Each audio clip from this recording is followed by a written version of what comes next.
G'day and welcome to the Inforunners. I'm XQ, joined today by Algared. How you doing, mate? Apart from technical issues beyond my control. The day that ends in Y with you these days. Yeah, I've been having them too. There was a Windows update. Decided to do an update, and yeah, and there's been a couple of them in the last few weeks, and every time they come along, they absolutely screws you around, doesn't it? Yeah, throws a spanner in the works. Right. Have you managed to jump in and have a go at the game this week? Because they've done a couple of patches already. I updated the batch a few times, got in for about 5 minutes, and then had family issues like caring for parents or caring for a parent, and or thunderstorms. Yeah, all the fun stuff that just makes life worth living. You and I have different versions of fun, but that's okay. Yeah. That was sarcasm if you didn't pick it up. No, I did, and that was sarcasm if you didn't pick it up, right? No, I didn't pick it up. My ability to pick up sarcasm is as bad as Sheldon. Right. Yeah. So besides that, there's been some other a few small things, but we'll go through. Good to see a few of you. Yes, we're a little late, but again, we had some technical issues. It was due to technical issues. We were both sitting there, and well, I was sitting here early and had everything set up, and then was going, why is the sound gone? And it was a Windows update, but it just decided, no, that system's not going to work anymore. Yeah. Agrit's a walking, talking technical issue. I'll put it that way. Yeah, he gets there. It just takes him a little, and a lot of this stuff. It turns up. It's essentially connecting to me. Once I get on, it just changes things. Like he's got to connect to me. So it's just how it is. Indeed. So yeah, it was a, and I'm one of those people. I do get stressed fairly quickly, and if I don't do it in step order, I just fall apart. I try to sit here and help, but I often just make him more frustrated. So I found that to be like I give him a littlest tiny bits of information, and he'll still have this tone where he bites at me, and I'm like, dude, I'm just trying to help. Just settle down. Just try to help. But it is what it is. But we'll get there. Yep. Right, I am very non-functional today. I have not had the best sleep. And I know you're in a little bit of the same way, but we'll struggle through today. I'm hoping that we get ISC next week, I reckon. It would be nice. It would be very nice. Yeah. I did notice in our YouTube we're apparently coming through crystal clear today. Our video is top-notch. Yeah. So I did play with a bit of the bitrate. I actually turned the bitrate down, believe it or not. So I had I turned it up quite drastically. I turned it from like 2,000 to 9,000, which is meant to be the highest you can kind of go. But they were both struggling a little bit, and Twitch is still struggling a little bit right now. But I turned it back down to about, I think it was about 7,000. I turned it back down to, and it seems to be going a lot better. So yeah. Yeah. Oh, right. That's good. The bot. Yeah. Power up the old bot. See if she's working. Yeah, I did have her open, but she couldn't find live yet. But there you go, she's working now. Hang on, I'll get that going. I've already got the doc done, so that's done. Start. And she's going. I'll do a test. There you go. So if you've got questions, please chuck them into the bot, because you know the routine. The length of this stream is dependent upon the number of questions we have and how much conversation that your questions generate. They don't generate lots of conversation between us. It ends up being a very, very short stream.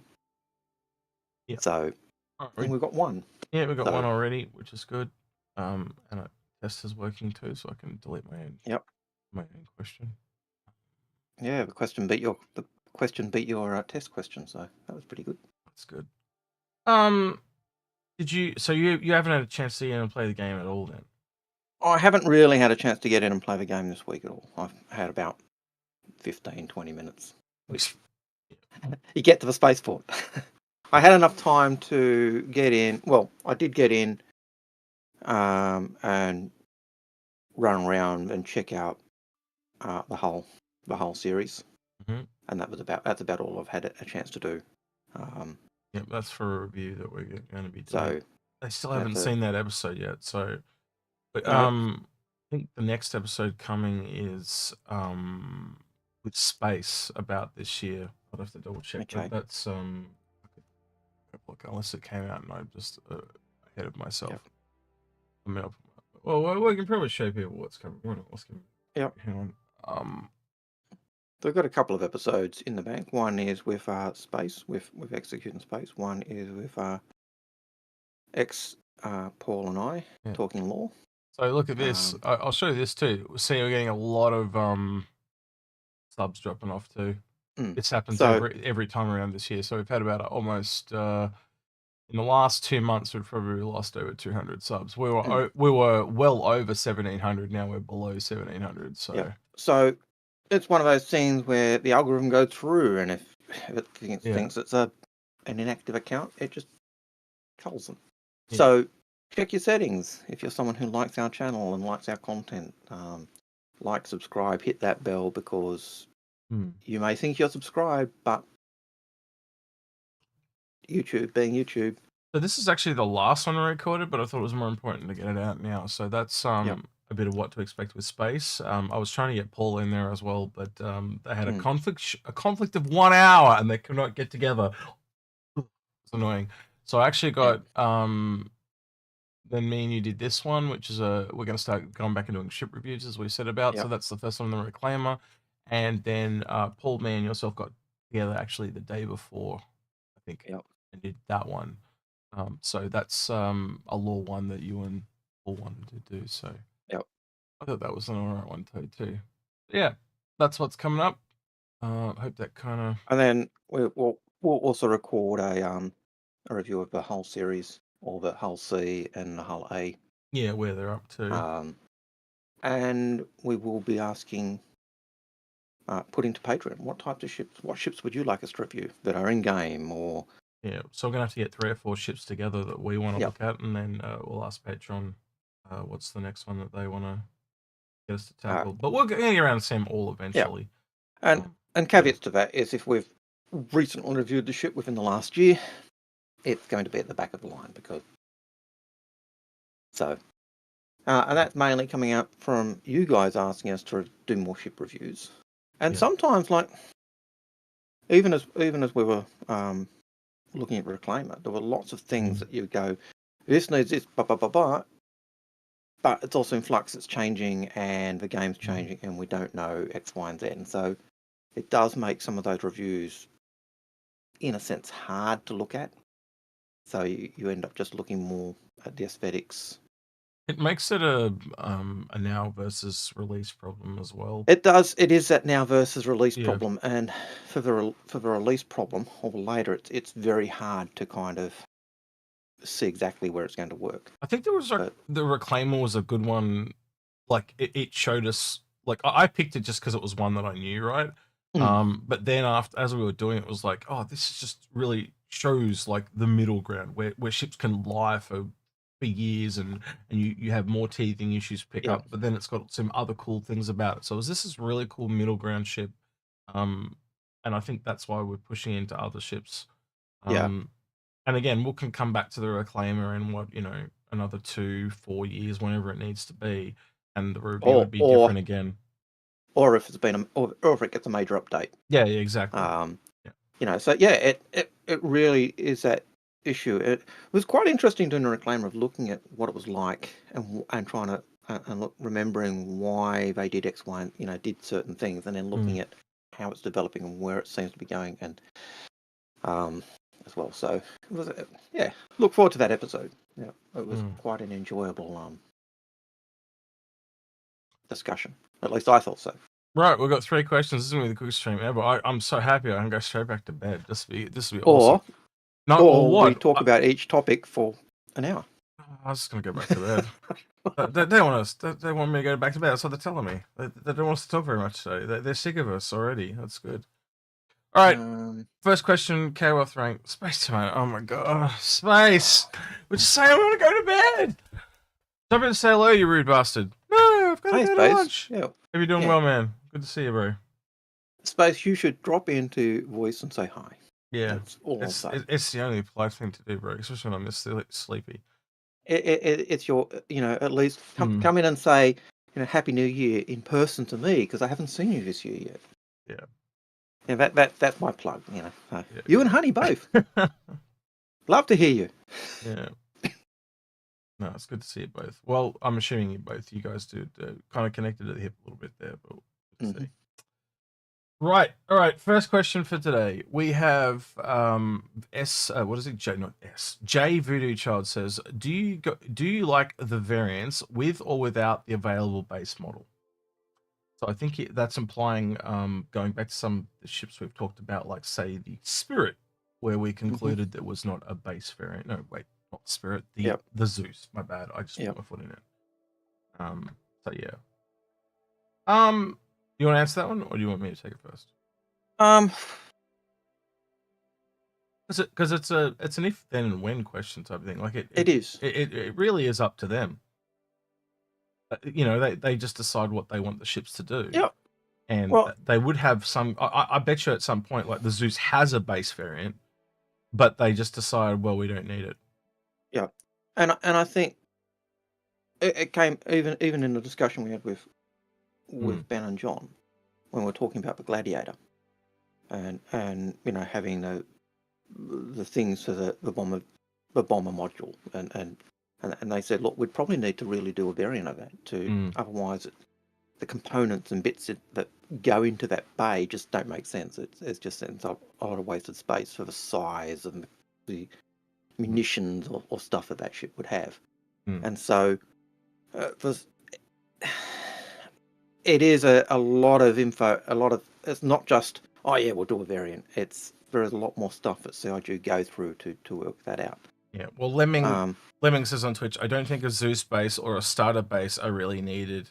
I'm glad they don't have one. Yep. He also someone mentioned something. He also mentioned. Noticed. Hang on. He also mentioned the base Starlancer doesn't need a base. Yeah, exactly. Yeah. But I also think it's a freaking lie that it's called the Max. It should just be called the Starlancer. Anyway, I also think that the Twitch questions are not being picked up by the bot, because I have seen a couple, and they. Ooh, true. No, it did come through because I put it in a test, remember? Yep. Look, I'll do it again. See? It's coming through. Yep. It just hasn't been a question. No, well, I saw one from Piss Poor Pete.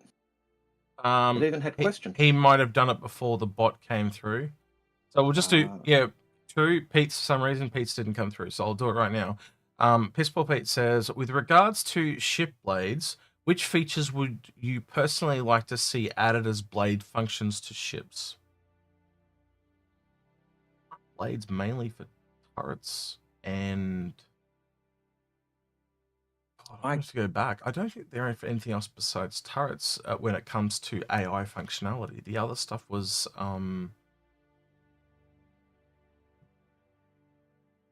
Yeah. Depends on how they see blade. Do they see a blade being an enhancement to a ship system? So could you have a blade that enhances your life support system, for instance? What we do know is that blades would end up, from what CIG said back in the day, was that blades would chew up your computing power, and so that would limit what you could do. But my understanding was primarily blades were, as you said, to turn turrets into remote turrets. Yeah. Again, I think that's going to have to kind of wait till it comes down. Blades have kind of been there for a really long time in the background, but they've never ever really... Man, I'd struggle to actually answer that question without going back doing a fair bit of reading, to be honest with you. It's been a long time since blades were kind of announced. And yeah, they were always really just based around turrets at the moment. And from my memory, they only worked on remote turrets, turning them into automated turrets. Yeah. And you couldn't put blades into manned turrets at that time. You'd have to... From my memory, but... expect and assume that they work on some other things as well, not just... but they seem to be... we see them in other things. I'm sure they're going to add functionality or add features to ships that don't have them. Whether that is... and what that is, they have never really Yeah. at least to my recollection, gone into any extent. But you got to assume that they're going to, again, cut for the holes problem. Yep. I could see. Good question though, Pete. Yeah, it is. I could see them being used in enhancing scanning. There's something to enhance scanning. Yeah. But I think the only one they've really talked about was the remote turrets being turned to automated turrets, and we've got a Canonless $10 super chat. With so thank you for that. What did he say? He says, yeah, I'm trying to understand what he said because he's trying to get me to do math. So I'm just going to read it out. It says Pico is 440,000 SCU of a space and value of 150 UAC. Hull E is 98,000. Blah blah blah. By 1 million SCU, that means you can fit 1 million within Hull E at a value of exactly. Yep. So long story short, carry Picos. You can bomb somewhere with Picos and break the system. Long story short, they've always kind of said that the Hull E carries more than it's worth, and you got to remember it's a capital ship, so already worth a lot to begin with. So yeah, it is a quite a weird weird one. Stargrim Jim also said, relating to the last question, would love to see things that are automated like fire suppression blades, especially components that can enhance functionality of a ship. That's essentially what I think they will be. They'll almost be like programs or apps that you can install onto the ship that automate certain tasks. So, fire suppression is one, and again, anything else that I say here will be absolutely guessing. Like they could, if you're on a salvage ship, could they, can you set it up so they automatically just keep popping the boxes out, essentially, so you can keep loading the boxes like an automated system? Can you, if you are on if you were the chef on a ship, can you have it so it automatically makes said meal over and over and over? Again, these are things that they've never ever talked about, but you can only theorize what they're for because they don't have those gameplay systems in. But you can see that their rough idea of thinking because of it's essentially automating everyday tasks.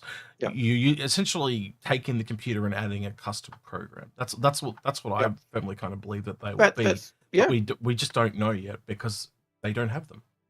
Yeah, that is your analysis there. Is pretty much what I've heard. And just to reiterate what you said, the only thing we've ever heard them really talk about blades functioning on was turrets, turning remote turrets into automated turrets.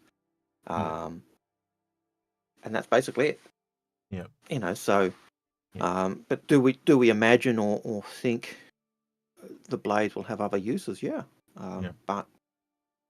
But we can only speculate on that, and that's As for Canalis's question, I think there are we are really at the kind of embassy, and I was going to say this earlier, and I just remember what I was going to say. When we were doing the patches, I actually managed to get in and actually do a couple of cargo missions, which is what I could not do on live. They just wouldn't work. And as Pete said this as well on his stream, and I think a few other people I've been watching have said this, if we don't get a wipe, I'll be highly surprised because of just how many bugs there was in the 4.0 preview. And yes, there's been a lot of duping, and if you think about any other time that they've had duping, wipe, right? And then there's also the other people that have just had problems that have been not trying to duplicate, and they're running out of money. So you can see why people have been duping because there's been all these issues of people running out of money. So I don't know, but I don't know. My thoughts is that it pretty much needs a wipe just to go back to a baseline because it had issues. I'll put that off to you, Algared. I know you probably haven't played as much, but I haven't played as much. I did run across a few problems, and I did hear people in chat talking about issues and problems I had. But as I've always said, when there's a patch, expect a wipe. Yeah. I think there's a lot and if you don't get a wipe, it's a bonus. So if you do get a wipe, you're not surprised. Well, this is the thing, Pete, right? They do pay a lot of money, but often the bugs have been, the missions have been bugged, so they pay nothing. So if you can't complete the mission, you don't get paid anything. And I kept trying to do different missions, combat, hauling, whatever, all over the shop, and they just were uncompletable when it first came out, so I lost all my cash. And then, and again, as I said, once there's been duping, they tend to reset stuff because otherwise that whole patch is out of whack for ages and they can't get any actual data or use out of it. So I'll be really surprised if they don't do a wipe. Yeah. And I think if you, well, again, I'll ask it right now. Give me a 1 in chat if you want. Look, I can do a poll. Let's do it. Look, and I even think, even if I don't do a wipe now, there's going to be a wipe further down the track. Yeah. So, do you think there will be a wipe with the release of? God, no. I'm just gonna. You guys are not kids. I was gonna say, do you think there'll be a wipe? Right? You guys know that. You don't need me to spell it out. Well, if you really need to spell it out for you, then you got issues. We all got issues. Yes and no, and start on Twitch. There we go. 3 minutes on Twitch. Right. Let's see how that goes. Already up to 69%. Fuck me. Right, there we go. So there's a few people think it's going to be a wipe. Yep. Oh, Twitch are the other way. They're like, no, you cannot take my money. Right. Oh, well. Twitch, get a life. It's going to happen. Yeah. May not happen. I don't know. We'll may see. not happen today, but it's going to happen. Or, you know, it won't happen overnight, but it will happen. Yeah. Well, no, maybe. Zenyan Ben. Other question: Do you think in the future there should be a different insurance system for industrial ships to combat ships? I just think they'll be at a different rate. And they have kind of talked about different insurance systems, like as soon as you put different weapons or different cargo on and stuff like that. So, that's a really complicated question because I sit here and try to think about it and I just go, well, how do you work out those different rates? Is it different when you're even in different systems? Yeah. I'm in an Origin system with a Drake ship. You know what I mean? Or I'm in an Origin system with an Origin ship. Well, I would have thought, you know, if my ship is operating in Polaris, yeah, I would expect the insurance premiums to be through the roof. Yeah. If I'm It's really interesting. Sorry, I'm just watching these polls come in, and it's like I did say, "Do you think?" So it's like how you feel, and Twitch is kind of divided. They're probably, but they're still more to the negative, where YouTube is the opposite way. So it's just interesting to see. It's interesting to see what the demographic of Twitch community to YouTube community is. It's pretty interesting. Pretty close split, but just in opposite directions. So yeah. Interesting. So, all right. Hang on. What's this? Yeah. So this is a first-time chatter. I'm going to read a couple of first-time chats because this is what I do when I see them. So, Cody Fox 00, I think that's 00, says there has been a lot of duping and a lot of YouTubers having been telling people to dupe. I wouldn't be surprised if there's a wipe, but it will be sad for people who haven't put in a lot of effort. Have put in a lot of effort thus far, and that's the downside to a wipe. But Algared says it himself quite a lot, and I 100% agree with him. It's a part of the game. The resets and stuff, you got to put the game first. And if we all put on our big boy pants and go, what's best for the game? Like they need the data. At the end of the day, it's going to wipe at some point again. So yeah, I don't know. Yeah, and if you're playing for the sake of playing it as a game, as much as these Twitch people, you want to do that. Sorry, I'm reading Pistol Pete's questions. He's saying the question was ambiguous. Ultimately, there will be a wipe, but you inferred that would come with 4.0.01, which would be too close to the announcement of the progress of 4.0 would persist, blah, blah, blah. Yeah, I just think because of the duping. Anyway, sorry, Algared. Yep. And I've thrown him off a cliff. You've thrown my train of thought. All right, well, the Twitch stream, Twitch voting has ended. They are literally tied on Twitch, 50-50. And we'll end the YouTube on there as well, and that is 61-38. So, yeah, it's interesting. Yeah, the kind of. I would expect it to pick up Pistol Pete's thing. Yeah, I look based on the amount of stuff that's been going wrong and that stuff that I've heard, I would expect, or I wouldn't be surprised to see a wipe. But even if it's not a wipe, there's going to be a wipe down the track. Look, I can do the poll again if you want, guys, and say, are you expecting a wipe? Because now I did say think, but yeah, that's what I wanted. I just wanted to know what you felt, to be honest with you. So yeah, so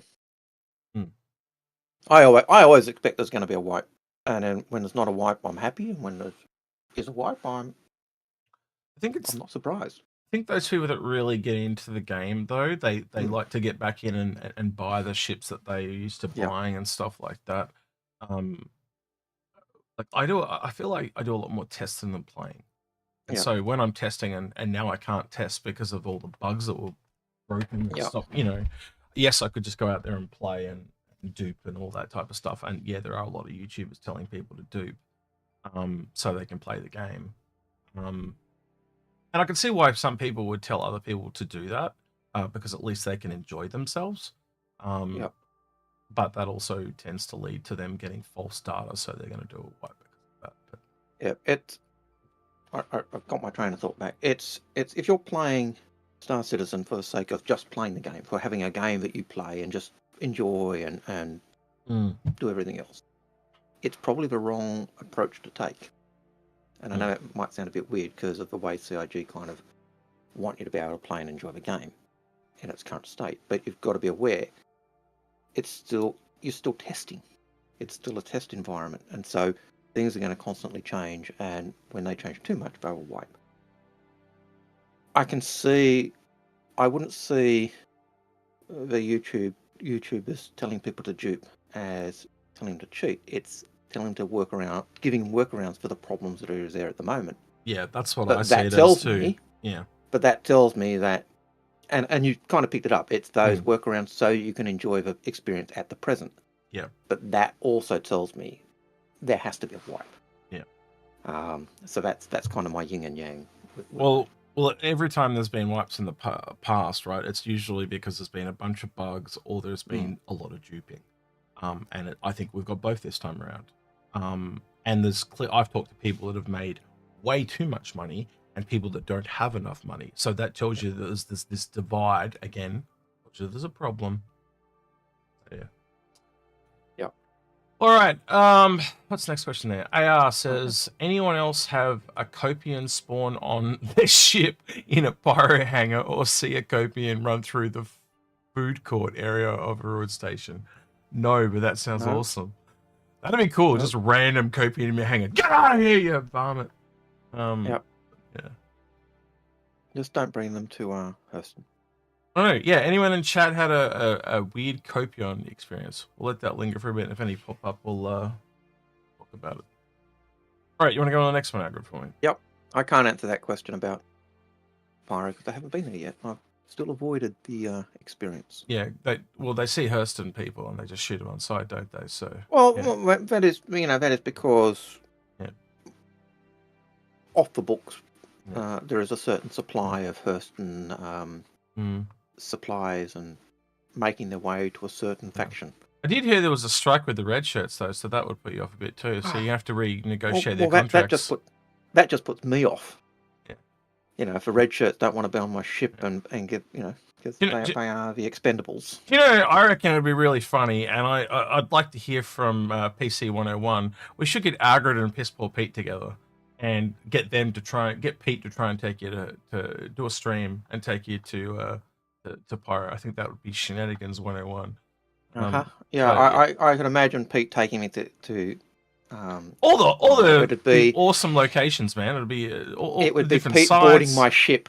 No, Pete will take you. No, that's the thing. Yeah. Pete will have to handhold you and take you places. Pete trying to teach you would be funny. I reckon it'd be amusing. So yeah. Oh, look, I would quite enjoy doing any of those types of things, but at the moment I just haven't. I haven't really had the time to get in and relearn how to fly my ships with a new flight model.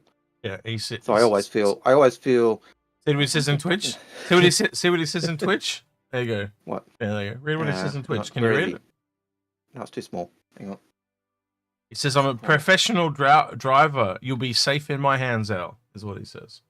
Awesome. Yeah. So yeah, but he does stream fairly late. Like he starts streaming about 10 p.m. our time.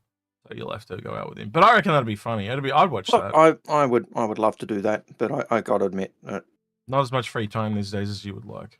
No, not as much free time as I'd like, and the year is starting to heat up. So, but I would love to do that, Pete. Get that from a lot of people. Like, you go into the news programs and stuff, like, so you know, just the YouTube news or whatever, and they're all saying like so much has happened in the first half of the first year. Like, there's just like way more news than normal. I think that's kind of weird, but like, I don't know. Yeah, It is what it is. Just that time so of year. yeah, but I would love to do that, Pete. We will have to organise a time where I do join you for an hour or two and join you for a jaunt through Pyro. I will say that I am probably more aligned with the Citizens for Progress rather than any of the other factions. Although I do prefer, I think the faction that's got the kind of green camo. I do think I prefer that because green is my preferred colour. But I am a citizen for Pyro. Yeah. A citizen for Progress rather, which is red and black. Not really my colours, but Red and black. I should yeah. dress you in red and black every day of the week. You can wear my colours. That's good. Yeah, well, that's citizen for Progress, I believe. Prosperity. So that's enough. It'd be just like Old Man Hurston to change it from prosperity to progress. Progress. Yeah, well, Progress is advancing the Hurston line and product, and Yeah, it sounds like a slip of the tongue there. You let it slip. Oh yeah, I mean prosperity, not progress. It's progress. Progress and prosperity for Hurston go hand in hand. Yeah. I hear there's a good supply of some very nice Hurston weapons in certain areas. Well, yeah, the pyro weapons were essentially attritions, weren't they? That they modified. Yeah, true. It's not that Hurston is doing anything to. At least they're lore accurate weapons. Hmm? They're essentially lore accurate. They've taken them and modified them. I think that's kind of cool. So. All right, Grim, I sent you a message on Discord. If you can read that, please, Grim. I don't know if you saw it yet, but he was basically saying that he's updated the ship scale poster that I inspired to all current ships, just FYI, because he's going to send me and you a copy of that poster. But I also wanted to show it off because it just looks really cool because it's essentially got this poster with every single ship on it. Now, I've got a copy of the old one he sent me, but I wanted to show up the new one if he's got an update. It just looks really cool. I don't think he's selling them, though. I think because of the way they work, you can only give them to people, but they are very, very cool. Just a poster that's got every single ship on it looks damn mad. It blows your mind when you see all the ships on a poster. It just and I can remember the very first post of it. Did Sergi put it out? That very first post with the the Vandal ships and the. So look at that. Yeah, that looks awesome. That's amazing. And I think, correct me if I'm wrong, Grim, but this was inspired by when I was talking about the YT ship scale image, and that was probably the last one that you sent me. But yeah, it's just kind of cool. Like we're getting to that point now where there's just so many, and it's like a variety, and I'm really enjoying that. I think they're doing awesome. Yeah, I can imagine that he wouldn't be able to do. A post of it had all the ships to scale as well would be well, this is horrendously. This is the one that I wanted. I wanted him to do the YT ship scale image because YT stopped doing them years ago. I don't know who YT is. I never met YT. Actually, I could probably bring it up and you can see how they YT ship scale Star Citizen like this, and they used to look like they were just this white thing here like this. Yeah. And then other people took them and colored them in and stuff like that. Yeah, I always like the ship scale ones. They give you a sense of, you're flying around in a ship that you think's big, and then you look at the size compared to other ships, and you go, "Oh crap!" Yeah. So that's it there. So you can see, I think he's done a really good job to. I don't want to say copy, but pay homage. Because that's what I wanted. We just hadn't had one of these in a really long time. And I said to him, I said, the fact that you've got them all in color as well would just look sick, and then you can just keep updating it. I'd literally have this as a link on your on the hanger link and that stuff, so you could like a reference, because this is just be a cool thing to have, because I know that I will use it because I use the ship sale stuff all the time. We used to use that. This one, Algared, you would remember seeing this a lot on episodes back in the day. Oh yeah, back in the day. Yeah, we used to. And you can just see, like, compare that one to the Grimm's last one with the ship scale, and you can just see the growth in ships, and just the sheer volume of different ships that are out in the verse. And I think it's important also is because it shows the physical size of the ships. Like you can even see it between his own two posters. Here's every ship in the game, but they all look the same. Here's every ship in the game, but they're true scale. Yep. And that's the thing. We're so used to looking at JPEGs a lot of these, especially the older ships. Now I know we're moving more to a flight-ready economy or availability. Yeah. But it's just really interesting. I think the only thing that I'd probably do a little bit different to decolor out of this, I think I said this to you as well, is I'd probably remove some of the variants, but like it is kind of cool. And what he sees as a variant, I do not see as a variant in some cases because I've told him about this. But like for example, I'm just going to pick one, and I'm going to deliberately pick one I know that he likes. So I'm going to pick the Nautilus up there. You can see the Nautilus above the.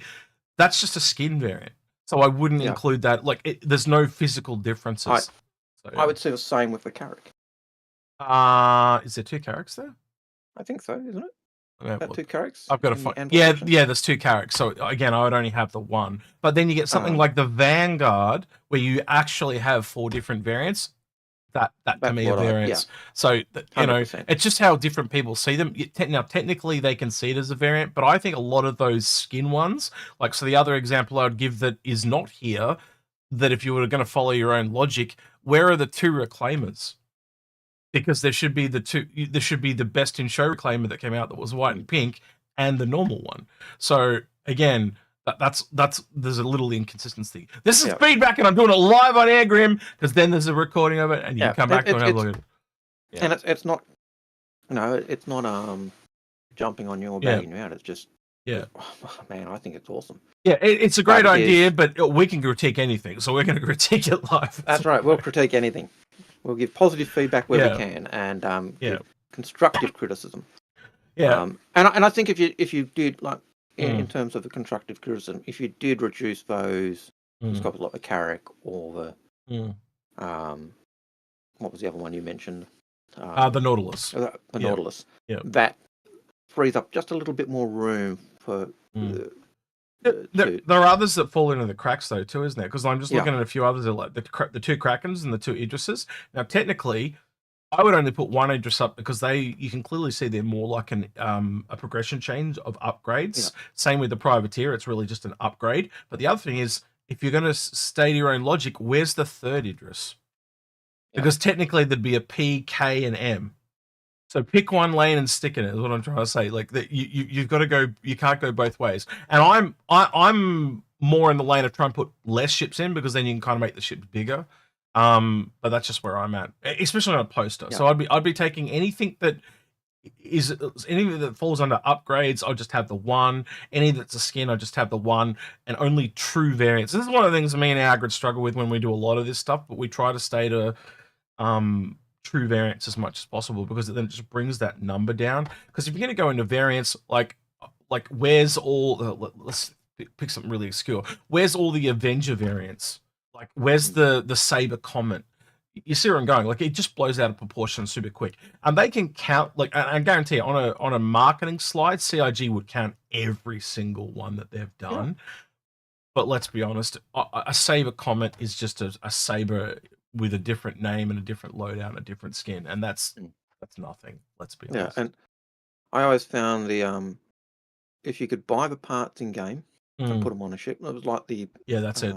That's actually a really good way to look at it. Even the other way, I'd just amend what you said there. If you could eventually earn the parts in game, it's not a variant. Yeah, it's like the F7C Heartseeker. Yep. Okay, so you could get every part that was on that ship in game apart from the skin. Shit, I just realized. Yes, Pete, you're correct.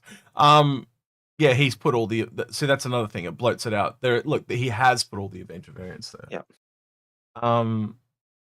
But yeah, like the F7C Heartseeker, you could buy every component in game, so it wasn't really a variant apart from the skin. Well, let's go one step further with Algared. Does he then put all the the Mark 1 variants on and all the Mark 2 variants. See where I'm going? So you got to trim the fat a little bit, and I would just put, yeah, that makes it real. That one's probably the most difficult one to decide. Yeah.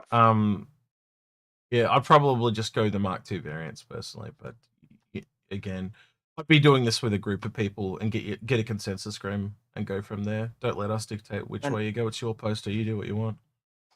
But but part of the reasoning, as you said, if you can reduce the number of ships, it does mean you can make the ships just that a little bit bigger, which means the very small ones like the snub ships end up being more than a dot. So, but that's, again, as you said, that's just our take. Anyway, Bowler 99999999999. I don't know how many nines it's got because I'm not going to count them. But at what point do you think we will get a ship carrier transport, and do you actually need one in the current game? I don't want to mirror the text. I want to unmirror the text. Someone said Pissball Pete said mirror text, and I can't read it. All right, well, I guess we'll just have to know the question. Anyway. Right, sorry, what was the question? I got distracted by mirror text. At what point do you think we will get a ship carrier or transport, and do you think we actually need one in the current game? I think it makes it. I think having this little bit of a gap before we get it is going to make you appreciate them a little bit more. Like being in Pyro, like a lot of the tests I've been doing, you know, some of them have been around distance. Like I've learned to appreciate some of the other ships, like the Intrepid that I talked about before is one. I've had ships where, even in the Spirit that I use a lot, I can't make the jump. So I'm appreciating distance, and I think you need to have that time of negativity to essentially learn to appreciate ships, where if you just go in and it's the same as it's always been, and some can and some can't, there's a bit of a gap.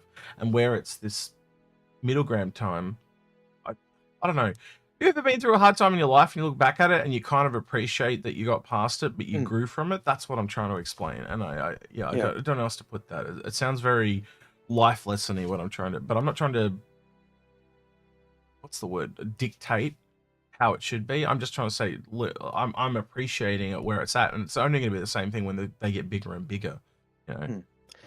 No, I think having the shipping ships and the transport ships is a bonus, and it's a bonus for any of the small ships. Can we get workaround? Are there workarounds for those ships at the moment? Yeah, you can use ships like the 890, the Carrick, the Hercules Starlifter type vehicles.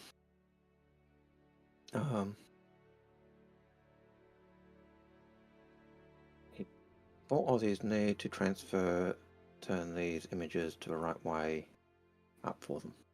Oh, it's upside down, not mirrored. That's what it was. That's why I can't. It's also back to front. Yeah, it's mirrored at the front. He's trying to make a joke about Australia or some shit. I don't know.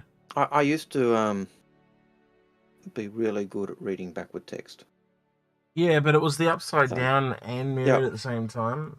Man, I could even write it backwards sometimes. Like I used to be able to write in glass and people could read on the other side. But it just, I'm also tired of shit.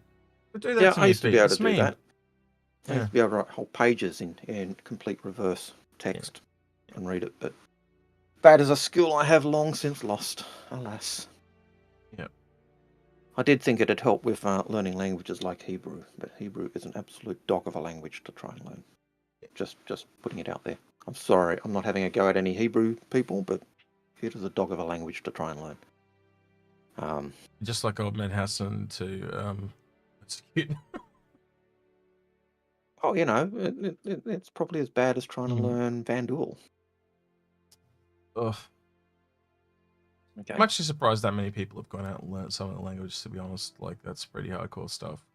That said, though, a lot of the people that watch, like, the trailers that I've seen, when they see the thing come up and it kind of converts to English, they really like that. While we're on that note, actually, I've been watching, there's a guy, what's his name? I don't know, Kamazumit. I'd have to, actually, I'll try and pull his channel up on YouTube.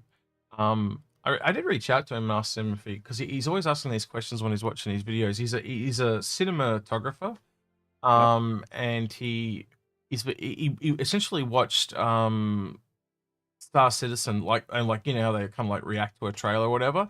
But Yep. then his audience got him to go back and actually look at all the commercials and stuff like that. So he's actually gone through every single commercial, and he looks at them a lot more like you know, how it's lit and how it's positioned and the composition and all that type of stuff.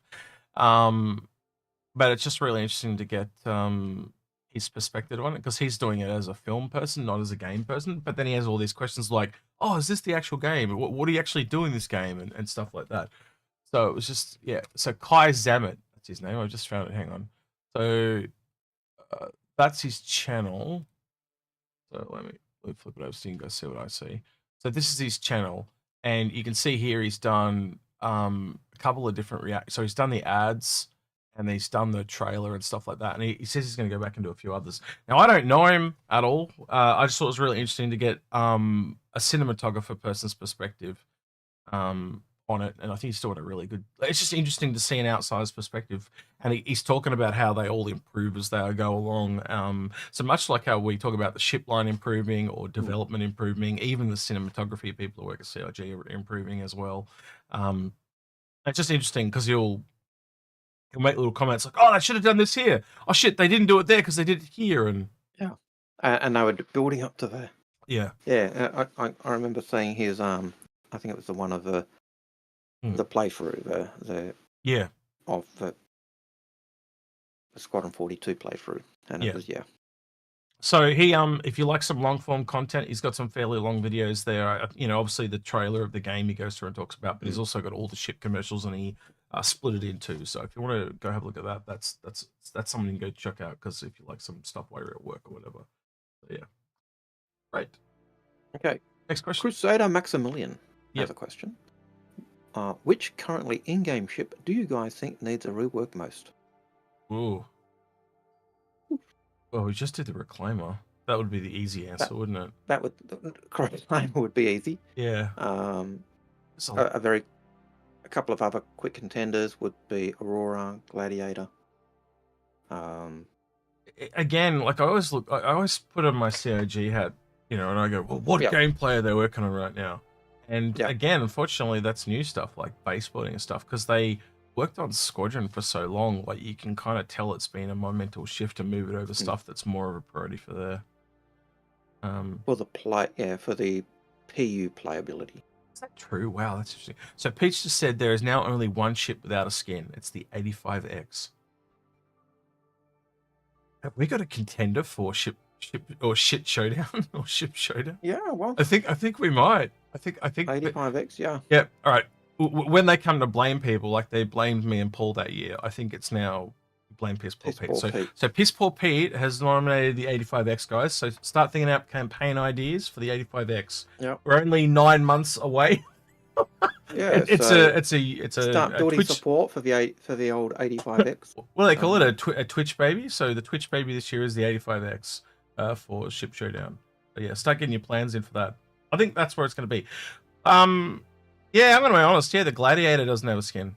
That's true. Citizen Ninja, and I'd put the Gladiator in front of the 85X. But yeah, it is a ship steeped in lore. Maybe that's a cool little episode. What we'll do it with, like, as I don't know, maybe a Patreon one off the side one time. We'll just go the ships that need skins. What are the ones left to do? Yeah. But yeah, Gladiator and 85X. I think Gladiator came up last year in our discussions, didn't it? But it was even in the Ship Showdown, wasn't it? And it just didn't get voted for. It did make it. It was in there for a bit because but it didn't do too well. But yeah, it is a ship with a storied history, and the lore is just deep. It's the 85X has solid lore as well, but it's not as not as deep or You know what? I'm actually going to say, like, go back to the original question before this, where they said what ship needs a rework. I'm going to go Gladiator. Yeah, I really am. Like, that's a ship, me and Algared, every once in a while we take that out. We haven't taken it out in a couple of years. We need to go out again, I think. But there's just the way it feels and the way it looks. There is something that it feels like a biplane in a space game. I don't know how else to say that. It feels sluggish. It feels slow. Yeah. In a good way. It feels how I imagine the old fairly swordfish. Mm. The World War II English biplane torpedo bomber. Well, it's got to more than likely be in Squadron as well. So you'd have to think or hope maybe it's not in Squadron. Maybe that's why it's not. It's never got that fix that it probably needs. I would imagine it. I would have imagined it is in Squadron because it was done so early and was a poster child really early. But it never had an update like the F7C did. The F7C technically had 3 updates. Or the Gladiator, which is constantly being worked on. So yeah, it's an interesting thought. How often do we see it in? That's interesting. In Squadron. Yeah. So I'm going to go with that one. Is there any? Do you want to go with that one, or do you want to go with something else? Oh well, you know from our discussion with Ben and John that I'm a fan of a Gladiator. I'm a fan of Kruger. Yeah. So still think you need to reach out to Benoit. See if we can get him on for an episode. We'll do a chat like because that'd be cool. Like even get Paul in as well, all 4 of us, and we could literally talk about like Kruger and what ship would come out of it. I just think it'd be interesting to have a brainstorming session with Benoit and go, what ship would you make if you could make a really cool Kruger ship?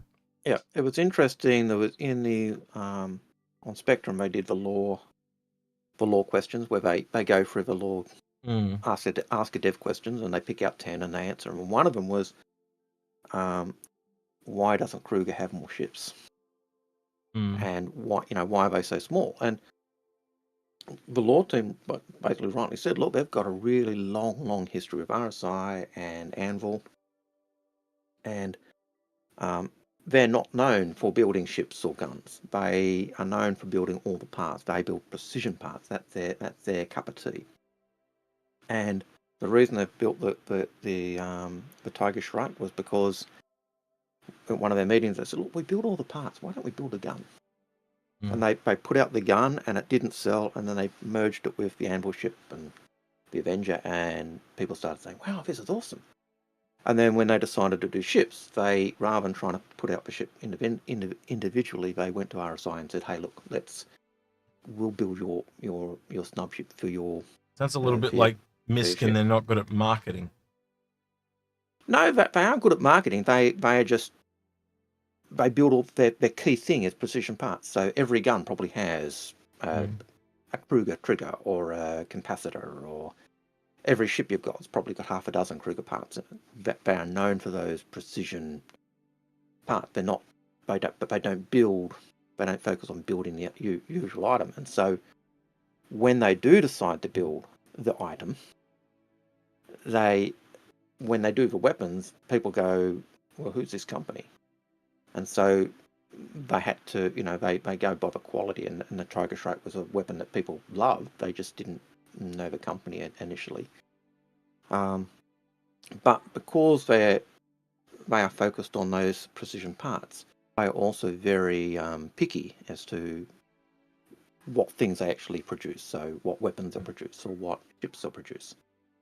I could see them doing a vehicle. I could see them doing another ship. But I would like to see. I could see them doing components. But I would like to see their brand get expanded as to things we see or use or in game, because they've got so many bits and pieces that they're supposed to have in lore. It'd be nice to see that expanded. Yeah. Sorry for that long-winded answer. No, it's fine. I think it's probably also that the ship team just, knowing how they just make ships that they like now, I don't think they've just ever thought of Kruger as the manufacturer. Maybe they'll get around to it eventually. So yeah. Mike G's got a question. He says, what do you think about the current flight model, and how do you want things changed or updated? I'm excited to see what changes with operator modes. This is someone secretly trying to ask about master modes, and look, I think the way I answer this is we are in a real flux at the moment. We are just around the corner on server meshing. There is a lot of stuff up in the air. There's a lot of stuff waiting in the wings to come into the game. There is just so much we can't see. And the example that me and Algared always use when we talk about this flight model is armor. And then we also talk about different ship sizes. This game has fundamentally been a dogfighter for the last 10 years. And as soon as you start putting things like, say, a Polaris in, It is no longer a dogfighting game. It is an all ship sizes combat game with all the other gameplay added in as well. And once you start to add any of those factors in, you quickly realize the dogfighting doesn't work anymore. Right? Yep. So it's just like, it's like saying, I want to stay in this tiny little pond. I don't want you to make it this vast ocean. But it's been the plan to make it a vast ocean the entire time. So what do? You're going to refund all these people's money? Isn't that what Arena Command is? Allows those people to have that little dogfighting area? That's what that's for. Yeah, and also originally it was seen as a test bed, an area where they could test certain components and things and pieces. But the PU became the premier test bed, and that's why Arena Commander languished for so long. It's why, because you didn't need it to be a test bed. But yeah, the master modes and the way they're doing it, you can see that they're building it to be able to do the different roles and the different tasks, and it's just the way it's going to be. And I don't think operator modes is going to kill master modes. It's that master modes is built on the foundations that are going to be used for that, and master modes will change in accordance with that background as they bring more stuff in. It's just like every MMO. Every MMO comes in and they rebalance, and you've got to relearn how to do stuff. What's the other one you're going to atmospheric flight? Yeah, like we've seen how they show the Gladiator gliding like 2 CitizenCons ago now. Like where are you going to have more blowback from? Them keeping the game the way it is to appease those little PvP dogfighter people, or not changing it to what's been promised since the beginning? Come on, be realistic. It's the other way around. So it's a minority complaining again, even though they've been really loud for 12 plus months. Yep. I think you're gonna have to find that if you want that dogfighting experience, that you're gonna have to go into Arena Command to get it on a more regular basis. But it will come back around again, and I do think that the combat, man, we said it ourselves, getting into Polaris, and that just it's highlighted how one gameplay can have all these different tastes in one ship, right? Yeah. And if that's the way it's going, I had far more fun in the Polaris with Moist that day when me and him were out than I think I've ever had in the game in its entirety. So moving forward, and it's becoming more fun. Yeah. Why would I want to go back to stuff that was less fun? Now, you might particularly have enjoyed that combat, and that combat will come around again, but it won't be all the time like they've been enjoying. And I think that's what they're afraid of. I think they're also afraid of not being the top dog, so to speak, anymore, because they've got to bring in the changes. That's what it felt like when I saw a lot of people complain. It's like, I want to be on top of the leaderboard again, and I can't be on top of the leaderboard again because you've thinned the gap. But again, until all those systems come in play, how do you know it's thinned? Because it's a cup full of horse problem. And you may not be the top, or may not be getting all your million kills, but you'll still be the top of the leaderboard for fighters if you're a fighter job. It's like they don't want to share the limelight, isn't it? In a way. But if you're someone who just likes being the solo jock, the big ships are going to kill your enjoyment of the gameplay. But man, the Polaris gameplay, being on a full Polaris, that's a lot of fun. That's another one. Different security areas. We don't have that yet. There's just so many things that and we're talking about just the ones that we know of, right? How can you calculate this stuff when you haven't even let them try? It just seems so bizarre to me. I've trusted them in good faith up until this point, and there are times where they basically stuff up, but I think the only problem is they never come out. Sometimes they come out and say that they won't come out and say that they stuffed up until they have a solution for it, because they know how people are going to respond. So they'll come out and say X happened, but we've done Y, so it's all good now. And I can see that they're trying to save face, because otherwise, if you don't have a solution, they know they're going to get it hung, dried, and quartered, because they've seen it. It happens all the time. Master modes is no different. It's just another complaining game player that wants to play their game now, but the game takes time to develop. But yeah, I am excited to see the changes with operator modes and how the different operations will work. And you can see it. It's needed. You can see it'll be, you'll agreed. have basically a HUD for transporters, or a HUD for combat ships, and a HUD for miners or salvagers. Or Look at how many ships that are the same, and just adding some of the features we've talked in over the past 5 minutes. Like the Corsair is going to be able to operate really all. So I'm just going to take 3 middle range ships, right? MSR, Connie, and Corsair. The Corsair is going to fly so much better in atmosphere because of those really big wings. You don't have any VTOLs at all on the MSR, but then you do have like the Connies in the middle ground there, and that's just looking at how they fly in atmosphere.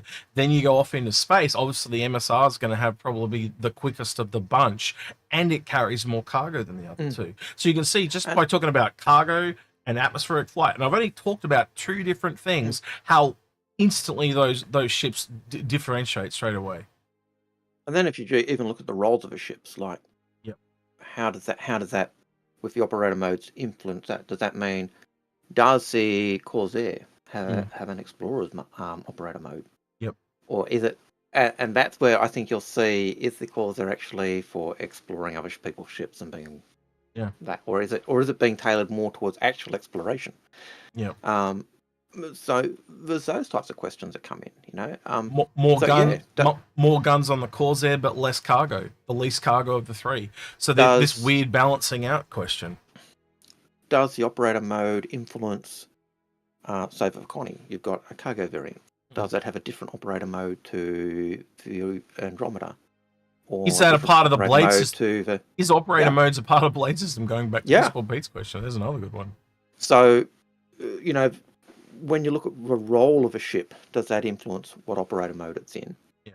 And as you said, do blades also influence that? So it's looking at the changes that are coming. Yeah, it's exciting stuff, but it is so many unknowns is what we're trying to get out here, right? We're just telling you, like, you can see the knowns and know things got to change, but then there's all this other shit, like the blades as an example, that we just don't know. So if we don't know, how the hell can anyone else out there know? Like, the only people that knows these answers are people at CIG, and I don't think you could grab one person at CIG that would know everything, because there's so many moving parts to that, right? You could grab a ship team person, and there was things that he wouldn't quite know because it's in some other department. So I don't think you need all the parts together. I don't know. John Crew would be the person to ask that, but I don't know if he could give you a fully fledged out answer, because it also brings so much design stuff into it. So yeah. All right. If we get that question again, Yogi probably be up there as well. It'd be getting John and Yogi together would be the only people that could fully flesh that out. But again, they don't like to talk about this stuff, because when it's not in concrete, whenever they've announced anything, people hold them to the flame with this stuff. That's why they don't talk about it anymore, because it's like, you're going to hold me over the coals and it's got to be this way. They don't want to do that because it may need to change. It's like the whole question with the Galaxy.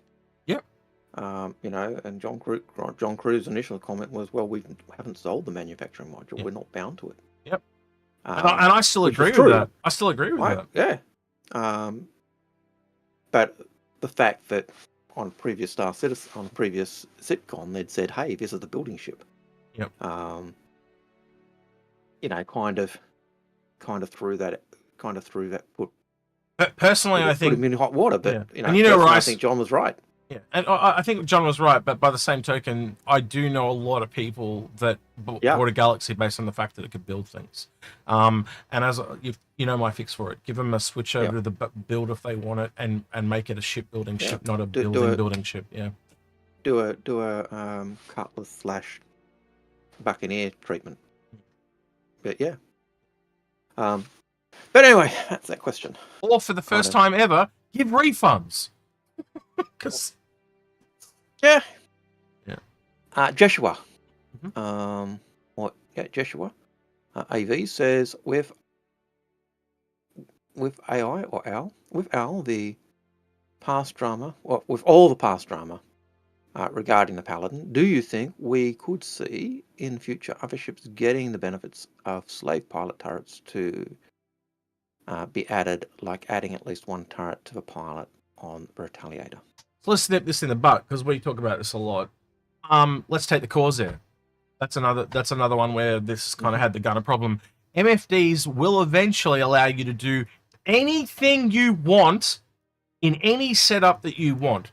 Right now, we have a default configuration that you can't really change. But eventually, you should be able to set things up any way you want. So you could technically fly the ship from the turret ship, the turret seat that goes underneath on the Corsair, if you wanted to. That's what they will eventually be. Right now, for balancing reasons, is why they're changing things. Like the Corsair, what was it, 90% of all kills or something like that? Ridiculous. So it clearly had to change for balancing reasons. But eventually, you think of any ship where you can control turrets like that. Can you slave all the turrets on a hammerhead so the pilot can use it? Yes. Is that going to be an advantage? Yes, but also you can't shoot behind you or to the sides because you're a pilot. Yeah, right? My understanding was yes and no, because the man turrets have to have a person in them, whereas remote turrets you could do. As long as you've got the blades or rooms for blades. My understanding was that man turrets couldn't get blades. You couldn't blade them, but that's me remembering. I could be wrong, but if you can blade them, that's. I remember it as you could use a blade to fill in a man turret. But again, I'm not going to sit there and argue with it. Yeah, again, I haven't looked at that stuff in a while. I said that earlier. No, and I haven't either. But that was one of the reasons the K-Pack for the Idris. We are going off on a tangent there slightly. Yep. The point still being, MFDs, you'll be able to customize them to where you want to go. Yep. You would agree with me on that, or am I? Oh, absolutely. Okay, it's why your co-pilot becomes valuable. You'll be able to, or different positions on the ship. But do you have a link to that, Lemming? Can you send that to me? Because I think that'll just be really cool. So Lemming's saying that man turrets can be bladed as a part of the Raelian Q&A. That's where I knew I'd read it somewhere, but there you go. So Lemming. I know, like I was going from the memory of the K-Pack for the Idris, because that does blaze man turrets and made them remote man turrets and made them into remote turrets. Yeah, true. So it was kind of that type of idea. Yeah. So. True. Yeah, that's a good point. But all right. But I did say I'm Discord Lemming, but it's fine. I'll copy him. But that is, we're talking stuff that CIG talked about a long time ago. Like, it's been a long time since I've heard any. Well, the K-Pack was the last time I've heard anything really on those remote turrets and stuff as well. So. Turret. I don't want to bookmark. I want to find. I have my fat fingers are not working today. Turret T. That's not T. T. What the hell is going on? Keyboard's acting all funky. Why are you acting? T-U-R-R. Alright. Can turrets be slaved to the pilot with blades?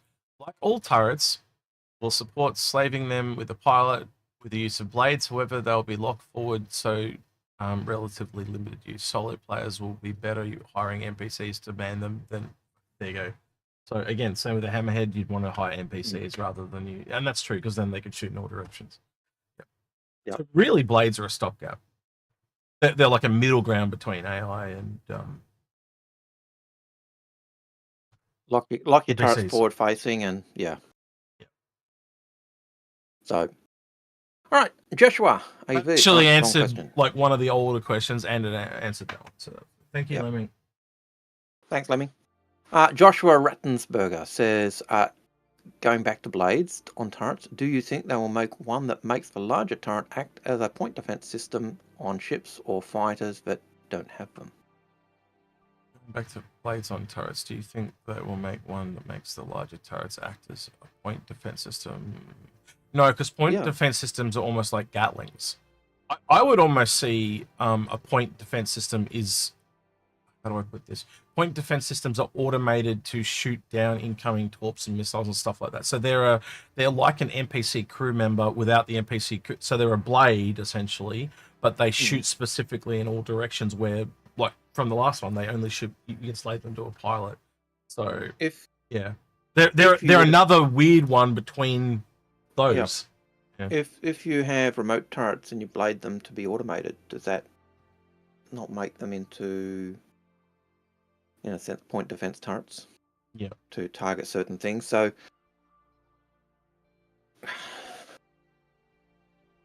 yeah, it's a whole kettle of fish. And I'm going to say, look, I don't really know. Yeah. All right, we're down to 4 questions, by the way. So if you want your question answered, now is a good time to get something in. Otherwise, we're going to be ending halfway through the stream. So yeah. Yeah. So we'd love to have more questions. One thing I want to say, actually, just quickly, I'm not going back to the Q&A, but I'm actually kind of hoping that we get the Raelian at Invictus, or Alien Week, as I said, because now we know it's 18 months lead time. We know that this went into grey box, not last year, but the year before, around the end of last year. You go 18 months forward to then. That's Invictus. Yeah, I'm hoping we get this. I would love to see an actual alien ship at Alien Week. Oh my god! Not just a ship with a new, not just an alien ship with a new skin, but an actual new alien ship. Let's be honest, this is a pretty exciting one. Like I know we had the Banu Defender, but it's really the first Zion ship with internals, right? So that's going to be interesting to see. But also, we're probably going to see more Zion ships than we are Banu ships based on lore stuff. I'm pretty sure the Banu stuff's going to change, though. I think you agree with me on that, but yeah. Yeah, and what makes this ship exciting is the fact that this is a ship that's got kind of the things for Zion living space and Zion quality of life issues, as well as the human quarters. So it's kind of got this mesh of both, you know. So yeah, it gives us an insight as to what Zion are like. Also, that how the pods are going to work. That's always been the internal.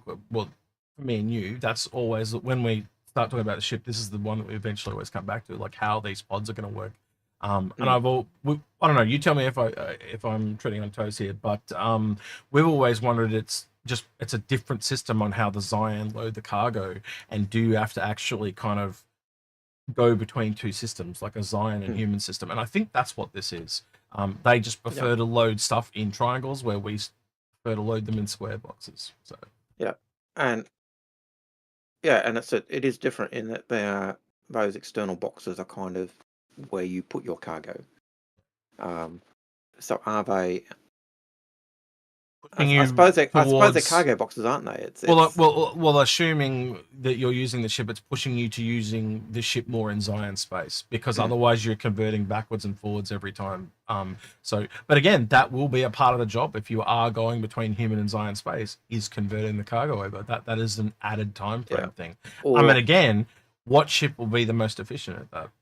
Yeah, or it'll be a question of efficiency, which one loads quicker in Zion space, which one, you know, what's a trade-off of one over the other. And we've just got to wait and see. And at the moment, it's total speculation and hopium and all the rest of it. I don't think it's speculation, because you can physically see triangle boxes. But you know what I mean, in terms of knowing how it's going to work and what's going to. That's what I mean. Well, straight off the bat, it's very inefficient to put a square inside a triangle. So, Countless there has got another super chat. He says, "What is the most likely Perseus released by Invictus, base building by Christmas, or 4.0.1 PU by end of the month?" Well, that's a bit of a kind of a baited question, isn't it? I'm going to go base building by Christmas, because I think we're going to way before Christmas. Just based on the things CIG have said to us, where they a couple of them said that they're going to base building's a lot closer than you think. I think it was they were hoping to get it into 4.0 personally, from just the things that they were saying. But also remember, go back to CitizenCon, it was one of the few things that was actually in game and working. You don't think 4.01 by the end of the month in PU? It's already in PU. The third option he had? It's already... No, I don't think he said in PU. Already is in PU. It's in PU already. Well, that's the one that picked then. It's already in PU right now. So he tricked me. But yeah, of the two, Perseus or base building, I think base building. I think base building is a lot sooner than we think. And I think the build is ready to go. It's just waiting for the mechanic to be there for the whatever building they want to do. So yeah, that'd be my guess. But hey, maybe both. There you go. Why not both? Yeah.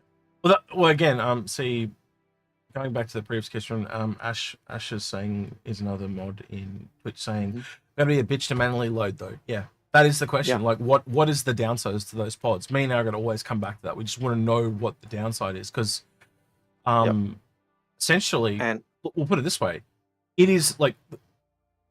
I'll give you a bit of a clue. So there's an episode we're going to do on the weekend, right? I told Algared this yesterday. We're going to do the Starlancer Max review, right? Because we haven't got around to doing that yet.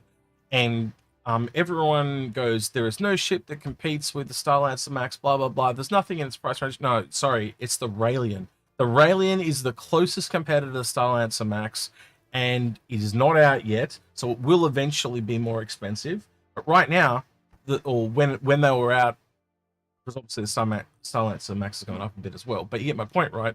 There's $5 difference between the two. So when you do that, they're going to roughly be in the same ballpark. And the Raelian carries a lot more cargo than the Starlancer Max. But obviously, now with all those downsides we mentioned before, it becomes tantalizing all of a sudden. Ooh, choices.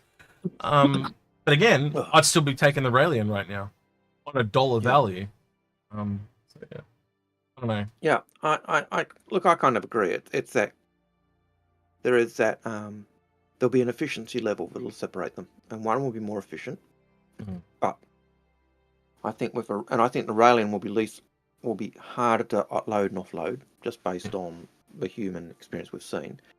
But that will be balanced by either more cargo or other advantages, greater protection, triangles being stronger boxes. They might be, whatever. You're essentially saying, much like how we were talking about all the different systems that we don't know in the game, Aliens is yet another one. How do they do things differently? Do they even have a flight model? Do they fly upside down and mirrored and upside down like Australians do, apparently? But you get my whole point, right? It's just interesting. There's just so much stuff that we don't know. And whatever happens, they're going to be both those different styles will be balanced, And the balance will be efficiency over protection. They're short. So, they're shorter than us too. They're like 4 foot. So maybe it's just more convenient for them to have smaller triangles than large squares. Like we just don't know. And again, all their architecture is triangular based. So they're just obsessed with triangles because it is a very strong. They've gone for strength rather than so maybe their cargo, because it's more annoying to load, but because it's triangles, they take far less damage in attacks and stuff like that.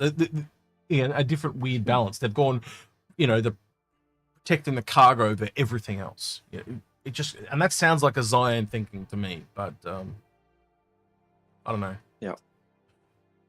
Stuart H, what would you look for in a new salvage ship? Should the ability to strip materials be everything, or is storing salvage internal parts or weapons of value? That actually kind of ties into something I did want to talk about earlier, but I forgot about it. The misfortune. When do you reckon we're getting that, if you had to guess? Wonderful. Misfortune salvage ship. Either when they do an update with salvage, or at IAE. Because this also that makes most sense. Well, this is the thing. This was in the preview stuff at CitizenCon. Yeah. You can't tell me that doesn't mean that it's at least soon TM. This and the build being kind of shown off but not coming tells me that it was planned roughly for 4.0, but they missed some targets. So yeah. No, I think you're right. And so I think it's when they update the salvage stuff or at IAE. But I find it hard to believe, based on what John Kruger was telling us about the 18-month window, that anything on that window, anything on that curtain wasn't already in. All right, so this was sent to me. This was sent to me by Pistol Pete. I haven't seen this, but I assume Pete's trying to show us that these are things off what he expects to be the misfortune. I'm assuming that's what it is, Pete. Speak for yourself when you can in Twitch, and I'll relay the message, but yeah, he's saying that it's of different parts of what was the Prospector or be the Misfortune. I think that's what he's trying to say. No, sounds reasonable. Yeah. Misfortune, yep. Yeah. So again, I'm gonna be honest with you. I think this is like, as I've said. How do I put this, Algared? I don't want to say it is definitely this, but I think this is tailored at building salvage, which makes sense. You bringing in a base building ship in the build, you need, if one's creating and one's removing, it makes sense. Yeah. No, it's a bit like we've often said, repair and salvage are two sides of a coin. Exactly. So so you get two ships instead of one. One's just going forward and one's going backwards, essentially. So, and again, we when we speculate on this stuff, it's just all based in logic. So again, why is there an elevator on this ship? That means, therefore, the entryway that they already had would need to be removed. Why would you need two? Why would you need the entry point removed? Why are there two people standing on the elevator? Oh, so it's a two-person ship. What's therefore, you realize straight away you need someone with a tractor beam to hold the piece up so the other person can salvage it. It's a two-man team ship. Where are you going to put the second person's turret? Oh, wait, they've got wall-based kind of turrets in the reclaimer. Put one in the wall over the door. That's why the doors moved. And like again, I'm only guessing here. It's based on logic. I could be completely off point, but that all seems to line up, doesn't it, Algared? Doesn't mean it's correct, but it lines up. But it does seem to, that joining of the dots just seems to have a bit of logic that makes sense. Yeah. So I'm just interested to see how it pans out, because I never would have kind of expected this type of ship in where it's coming. And it seems to be coming in below the Vulture, which is interesting. And does that mean that we're getting more possible base building salvage ships in the future? Maybe that's what the one under the Reclaimer and above the Vulture will be. Maybe it could be a bit more. The Reclaimer can technically go to planet, right? So you can technically salvage with a Reclaimer. That is massive overkill. To bring remember, you brought it up several times, that thing struggled to get into atmosphere. Yeah, back in the day. And my impression was that it struggled back in the day when they said we've made big ships fly like big ships. It's like bringing in a wrecking crane. Instead of taking down a building, you're taking down a house. You scale the ship so you want to take down like a mini town with a Reclaimer or a city. This thing's for taking down one house. Right tool for the right job type of thing. So yeah, indeed. Right. Monster Avery. Avy, do you think? Is that the question we've just answered? So do you think? I'll read the question. Do you think we will get a repair ship in game soon, or will it be after base building? Not sure why they have set it to the side rather than integrating into resource management. Yeah.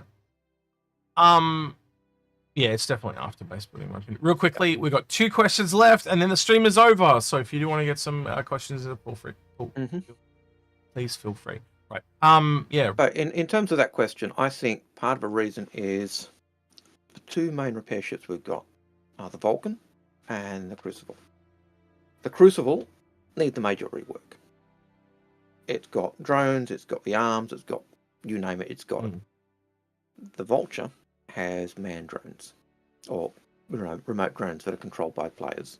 We don't have remote drones yet, and so that's a hold up there. Now they could bring it in and just have the drones automated, so you say that's a target and off it goes and just does the job. But it's not the remote drones, and so I would imagine that's why that's not there. And the Crucible, well, it needs so much work. And they're the only 2 we've got, and I think that's why we don't have them yet. John Crew did say that the Crucible on the roadmap was a mistake. So, again, I don't know. Would they do a whole new ship in between the Vulcan and the Crucible? Possibly. Yeah, there's a lot of pieces there, but I think it's afterwards. And I think there are other contenders that could use the drone a lot better. To be honest with you, I think the first drone, now you correct me if you think I'm wrong here, right? And I could be totally off the mark, but I'm hoping, like this, that the first drone is the Shepherd's drone with the Apollo. And we know that that's scheduled to kind of come out sometime this year. 100%. Like, I look at the... It's a pretty simple drone, yeah? Automated drones, yeah. Well, you know, you target your passenger, and then bam, Shepherd drone goes and picks them up. It's not a remote drone. It's automated. It's my understanding. Probably might not even at tier 0 need target. You just got, like, if there is someone close enough that's in danger, go pick them up. Hit a button. Yeah. It just goes. You know, once your scanner's picked up the person, the Shepherd drone, you know, you hit the button and the Shepherd drone goes and picks them up. Yep. That seems to be my impression of how the Shepherd drone works. Why? There is no remote turret for the Shepherd drones, so that tells me they're automated. Bit like the build doesn't have remote turrets to control the build drones. So agree with you on all points. Yeah. You know, so yeah, I 100%. I think the Shepherd drones will be the first we see besides the build drones, or the drones on the build, which are just automated. But the remote drones we won't see yet for a while. Is my opinion. Right or wrong. So, yeah. Joshua AV, second last question. Since the Odyssey will be using its mining feature only for Quantanium, do you think it will have specialized scanner for scanning ability to search in a faster method for that Quantanium? Because as a miner and Odyssey owner, finding Quantanium is not an easy or fast thing. I'll let you take the lead on this one. It's a really interesting question. Special detection for Quantanium. I'm not sure. I can't say definitively no or yes on that. The only thing I can kind of answer that is around the sides of it, and that, you know, you and I have both looked at it, and it's got a cartography table, not a hollow globe. So it clearly shows that it's more for surface level scanning than space scanning, where the Carrick has a massive globe in it, you know, so you can tell it's designed for 3D space versus 2D space. I think maybe by its very nature, the 2D would be better for again, looking at surfaces, and therefore you're essentially looking for rock-based nodes, not Prospector or well, I guess you could find Prospector too, but Quantanium, you only need small quantities for a single ship, no? Yeah. Now, the other thing based on the table is, and I'm going off memory, I haven't been to Microtech in a long time, but in the Microtech showrooms are the scanning tables, and I think from memory there's one of the scanning tables that kind of projected up the globe. So I could be wrong. But it could be both. You're right. It could absolutely be both. Yep. Why not dual function? Yep, I'll give you that one. But that does not change the fact that we've always thought the way the scanner seems to be located at the bottom of the ship, the table, everything seems to us has always seemed to imply that this is a ship for doing planetary surveys rather than deep space surveys.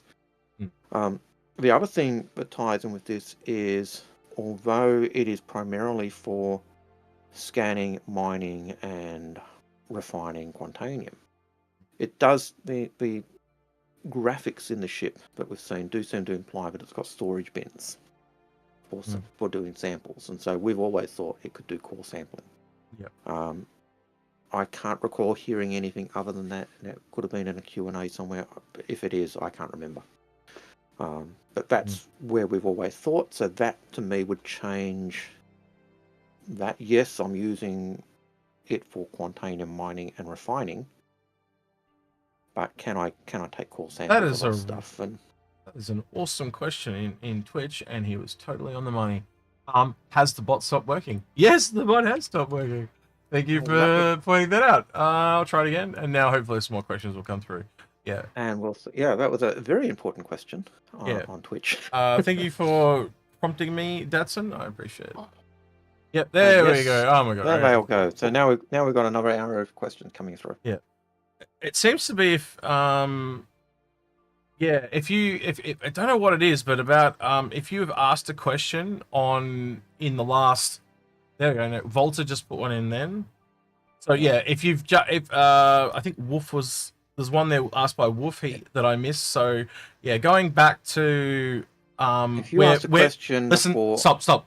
Going back to where we were talking about the misfortune, if you're on Twitch and you asked a question before, after we were talking about the misfortune, re-ask it again, please. There's at least two or three in there that we've missed.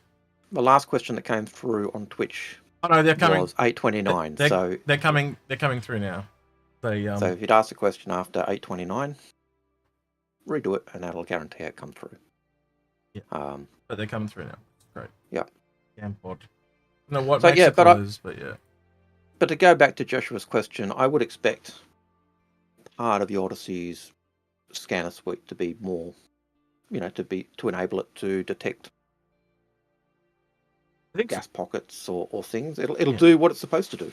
We were never really sold that ship properly, and I have a Carrick, but I literally bought a CC from my Carrick to an Odyssey because I was like, well, this sounds more interesting to me. And every man and his dog is going to have a Carrick. But again, I've never applied it, and I probably won't for a really long time because I want to see what the actual Odyssey is, much like I did with the Galaxy. I was like, this seems weird and off. If it ever feels weird and off, just buy the CC and sit on it. And that'll be my recommendation for almost every ship that you even have a slight inkling about. Just, especially when you do it for $5. What's $5 in credit these days? Nothing. So. Yeah, and even with that, like I always used to look at the Odyssey as being, because it's kind of billed as this competitor to Carrick. In my head, because of which, again, you're just looking at JPEGs and stuff, I always saw it as being a ship that was the same size as a Carrick. And it was only, I think when we were doing one of our episodes, and you said, but it's the hangar is so much bigger. It's a massive ship, and the second that kind of clicks, you see they are different classes of ship, and that means, of course, you would expect on a it's going to be different. It's going back to what we talked to earlier. Like, it's look, I'll bring it up. It's like looking at ships like this, or looking at ships like this, right? Yep. And as soon as you go between the two, like if we just go in here and let's see there, he doesn't even have the ship on there. Oh, so it doesn't. Wait, it's on there. Is it? No, it's Misk. It's a Carrick. Right, let's find it. And it's over here, right? So there's the Odyssey, and Carrick's back on the other side. Yeah, Carrick's. So they're different manufacturers. That's why. Yep. Yeah. So they almost look the same, but you got to remember, this has 2 meters for it to fit in the hangar size below where this is thinking. Actually, I might just bring up hangar link and show it. Yeah, because that's what you did with me. I kind of looked at them and they're the same size, and it was only when you looked at the kind of the girth, the fatness of them, and the length's the same, but the width of usable space is significantly different. Certainly when you compare the hangar and stuff. Yeah. So it's only, like, what's that, like 14 meters roughly, somewhere in there. Like, it doesn't sound like a lot, but as soon as you start to clearly see that it's higher, but also, like, if I do this, it'll make it more obvious. So if we go side on, right, they look very comparable, right? But then when you go, what's another angle? Right. Top down, and they are pretty similar. It's the but it's that hangar size that just really does it. And I think part of the reason is the Carrick does have so many parts to what it does. It's got the drone room, it's got the scanner room, it's got the it does a lot more in terms of its role of being a deep space explorer versus this thing, which has that massive cargo bay for a size 1 ship, has the linked cargo bay and hangar. Again, they are very similar, right, as in size and stuff, but you can clearly see that they're tailored at different roles. It's gonna be interesting. It's a Miss Carrick. Let's wait and see. Yeah, they're a lot closer than I remember them being, but that's they are a lot closer than I remember you showing me when we were doing an episode, and it was like it was chalk and cheese in terms of the sizes. And you got to also remember though, this is Grim doing the scale, so it could be off a little bit from CIG's numbers as well. That's not any reflection on Grim. It's just he's doing the best he can, and sometimes they can be a little bit inaccurate. So based on the stuff that he gets from the files. Well, see, the other thing, Yeah. so Pissball Pete's saying the same thing. He's saying, oh, the 14 meters is just this antenna. But you got to remember, this thing's got antennas too. They're just not on yet. So, and more than likely, this will fold away as well. So I think you're going to find they're going to work out to be a lot more comparable. But even then, if you line them up over each other, it's got this whole area here, but then it's missing this bit down here. So they are very comparable, a lot more than I remember. But yeah. I don't know. I can see a need for both in some Peasants fleet, especially if you like. We know a lot of people into exploring based on past surveys and stuff that they did. Yeah, look, I've always held that they're different roles, but I can remember there was the one time we were talking. I said they're the same size ship, and you pulled them up and showed me, and it was like no, they were different. It was different, and is very different from what I remember. Yeah, and it was so different. It was like when you told Paul that we told Paul that the Prowler was so much cheaper in game, and he had that moment. That's how it felt for me. Yeah, it's changed in terms of size. So, Citizen Ninja, will we get 890 jump paints for events like Red Festival, Cotamore, and Stella Fortuna, etc.? I would love to see that. Yeah, I think now they've done it, I think you're way more likely to see that again. Especially with the way they do skins. Yeah, Data Forge makes things very easy for them to do. So, yeah. So I hope. I live in hope. But yeah. A name so long to annoy anyone. I have the question. If you could choose any new ship or backlog, what would you make? Endeavor. We get this one every once in a while, isn't it? And it's always the same for us because it just adds so much gameplay. It's not the ship itself; it's the gameplay it adds. This was Army Knife stuff that would come with it, and that if I were building the Endeavor, that says that the gameplay for it is now in because of the way they've decided. So yeah, the Endeavor. Just trying. Sorry about that. No, we didn't hear it. It's all good. What was the name of the ship? It's the. What was it? The Odyssey. There it is. Odyssey. Right. I'm just trying it in the other fleet viewer to make sure it's like. See, that's kind of the same, isn't it? Now, this is more like what I remember. See how they're slightly different. It's just thinner. The other thing is this is all engines too, so roughly they are the same. Oh man, that makes it actually. And you look at you look at the cargo space or the hangar space. Yeah. And that changes the ship. Like I think well, it's different again because this is all back-ended and this is all front-ended because back here you've just got an elevator and that's it really, and there's a turret area. This is the cargo area and this is the rover. This has the cargo area which also doubles as a rover. So technically this has got more cargo and more space.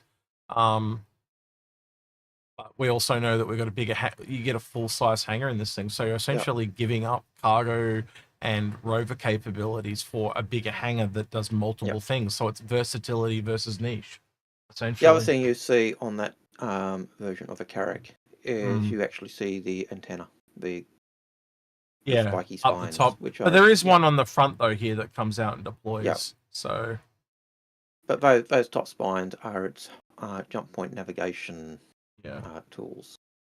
And the only other ship to have those types of things on it is the Connie Aquila. So it has two of them. Interesting. I move you. Just better move things, man. Move things. I haven't used this one. We haven't used it in a really long time now. No. Whoa. Settle. Calm down. All right. Yep. Next question. How many questions we got left? 1, 2, 3, 6, 7, 8, 9, 10, 11, 12, 13. More than 13? Yeah. All right, so Ocel UN Unique Clubby says, what ships use point defense turrets? Reclaimer 600i Carrick. And then most capital ships, they said they will get them at a future date. Most capital ships will get them. I think the smallest ship with a point defense turret from memory is the Connie Phoenix, which has one. That's it. It's only got the one though, where most of the capitals will have them all over them to stop missiles and that coming in. So that's the big difference. I think another one that's got them, or that we know's got them, is the Perseus, I believe. I think it's only got one or two, but something. Oh, I could be wrong. I'd need to look at that. I'm not sure the Perseus does actually. I have to look at it again. I know the 890 is supposed to have point defense turrets. At the moment, I think they're just they've been put in as missile turrets, but originally they were point defense laser turrets, and I think it also had some missile turrets as well. But yeah, most capital ships will have them. But the only ships that we've got in game that I think have them, apart from the Polaris, is the 890, not the 890, is the Phoenix. I could be wrong. I'm going on memory. Yeah, so I'm just looking up the Perseus because I'm trying to remember, but here it's saying that they're S3 turrets. They're smaller remote turrets. They're not point defense. Okay. That's what I remember them being as well, so that's why I looked it up. But yeah. Doesn't matter. Well, again, I think it's just in a different size class. It's kind of like what I said to John Kruger. I couldn't believe that he turned around and said that the Drake Corvette was the Ironclad, because they're completely different size classes. But yeah, we'll see what happens. Socially confused. Would you put a Hull B? Would you put the Hull B as a competitor to Aurelian and Starlancer? Well, let's have a look. I think you probably. Let's have a look. SCU, Hull B, Star, Citizen. We'll just Google it. I'm going to go to the wiki though, because the wiki's probably better at this one. We'll change Hull B to Aurelian. There's that, and then we'll change Aurelian to what was the last one? Starlancer Max. Starlancer Max. That one. And there's that one. So we have, looking at the SCU, she's looking here, 384 on the B. We have 320 and Starlancer Max on 224. Yes, I would say it is roughly. But obviously there's different, just like between the Aurelian and Starlancer Max, there are pros and cons. All the cargo's on the outside and it's not protected. Yeah, I would definitely say that's a competitor. I think when we first looked at the Aurelian, we were comparing it to the Hull B because of the cargo capacity and looking at the differences in the cubes versus the squares. And everyone came back at me and going, but it's in a completely different price class. Yeah. And that's why I went out and I deliberately did some searching and found the Aurelian again and went, oh yeah, it's the Aurelian. 100%. Because I just kept saying to me, on paper, it sounds really cheap because the others are much more expensive, but there's just not, it's not a max because there's no additional cargo. There's no, it's just Starlancer. And I feel like someone at marketing added the max moniker. I could be wrong. Again, maybe in time, in the future, someone will come and say, oh, it was my idea to call it the max, not the Starlancer. I don't know. But it's a Starlancer. It's not a max. And you'll never, well, maybe you'll catch me calling it the max, but like I will never officially say it's a Starlancer Max. It's just a Starlancer to me. I don't think it needs that moniker. All right, I'm rambling. Yep. But I do think that certainly the Aurelian and the Hull B are comparable, and we made that comparison very early on, even before the Starlancer came along. Yeah. And there was a comparison in terms of the differences and advantages of different storage, cargo storage. Man, that would be fun. Sorry, Socially Confused says maybe there will be a Starlancer Maximax. Oh God. No, you got to change it. So it's Starlancer Maxi Plus or Plus Max or something. Yeah. Maxi Plus. Starlancer Plus, Yeah. A Maxi Plus. Yeah. For oversized girls. Use a Maxi Plus. Yeah. Oof. Crusader Maximilian. Mm-hmm. Do you think we will see the Greycat Cindus anytime soon? We saw it in Squadron 42, Hold the Line trailer 2 CitizenCons ago. Yeah, you'll see it at Squadron 40 when Squadron 42 comes out, but it's never going to be for sale. It's not it's not really a game playable asset. It was just designed to be a rule of cool thing. Yeah, as much, and I'm pretty certain it's Sergio have even come out and said that it's one of those things.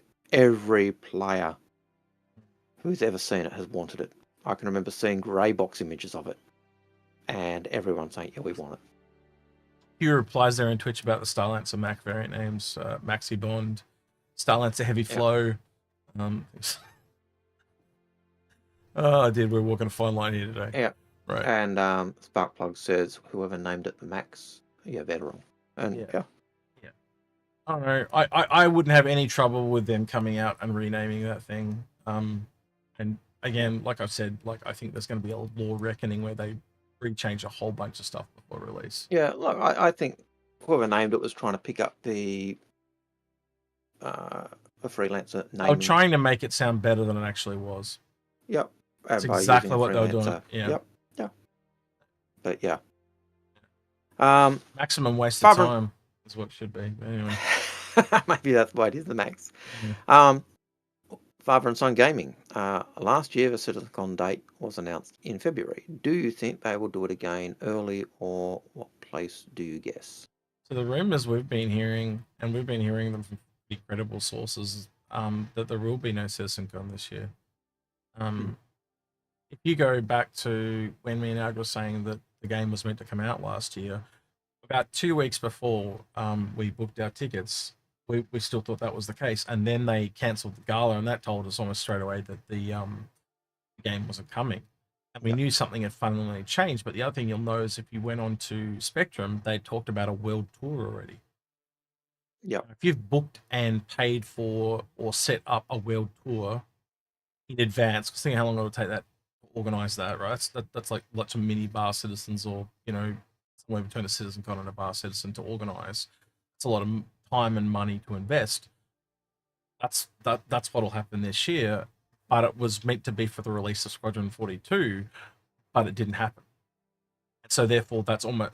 I'm not saying that's why the whole game's been pushed back by a year, but you'd want to release it at a CitizenCon or a big flashy event like that, and that's probably why.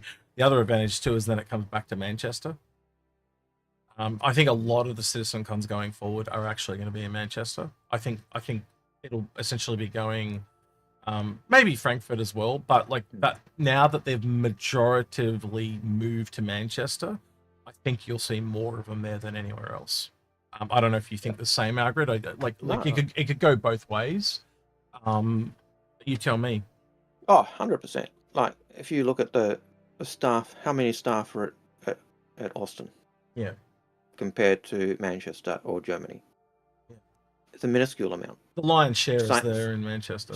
Same as Montreal. Minuscule amount. Yeah.